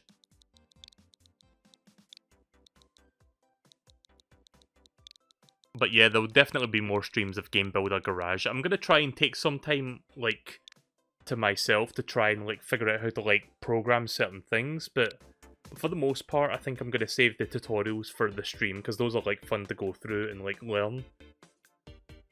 But yeah, here we go, calculator apparently, so let's see. Oh yeah, that's right. I don't know if I mentioned that on my stream, but like a few weeks ago somebody put a calculator on the eShop for like $10. And for some reason people were like rating it very highly on Metacritic, which I guess they're doing it for the memes, but at the same time it's like, why? Like, why does this quote-unquote game get this attention?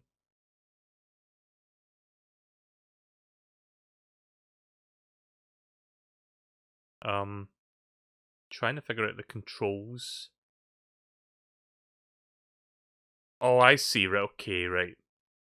I see that the controls are now, so... Right, okay. So L and R increases the left and right blue blocks by 1, ZL and ZR reduces by 1, and then the red block calculates the total sum of the two. Wait a minute. That... What? No? 9 minus 8 is not 17. Alright, well they already fucked up. I guess I'll go to the eShop and buy the real $10 calculator. Right, okay then, I think I'm going to stop there. I'm getting tired now. But yeah, if I had to pick one that was like the best one of the night, I would say this one is easily my favourite of the night. Like, this is a really fucking good recreation of Ball. Simple, but very well executed. Again, I'm amazed that somebody can do shit like this in Game Builder Garage. This is only day 1 of the game, so there's going to be a lot more, like, probably crazy things we'll see coming out of this. We've only just scraped the surface with GBG. GBG as opposed to GBJ.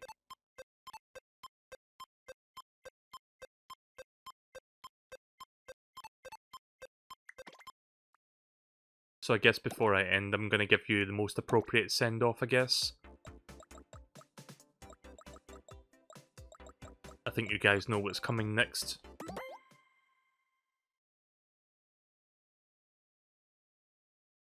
One second. Oh, Jesus, volume. Sorry about that. I love YouTube and its inconsistent volumes for different videos.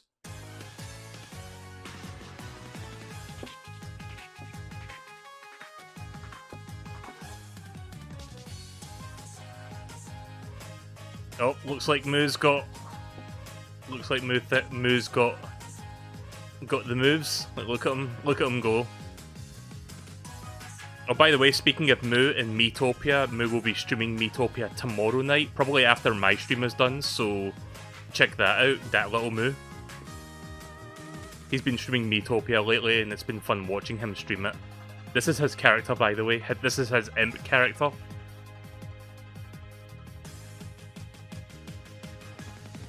Time to curb stomp the UFO. Yeah, there we go. This is my game, by the way, for those that are just joining. Like, I made this. I made this smiley face.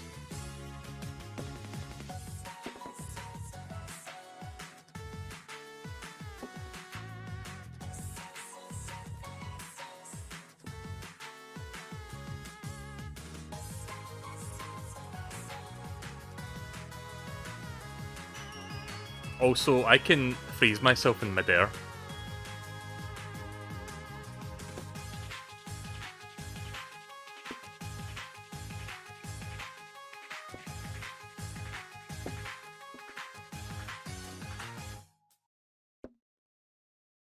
Right, well, I guess I've just got one final thought for you guys. I have to go now. My planet needs me. Again, I'm not that funny. Right, okay then, so I think I'm done with this for real now. I'll definitely do more streams of this. Game Builder Garage is quite fun.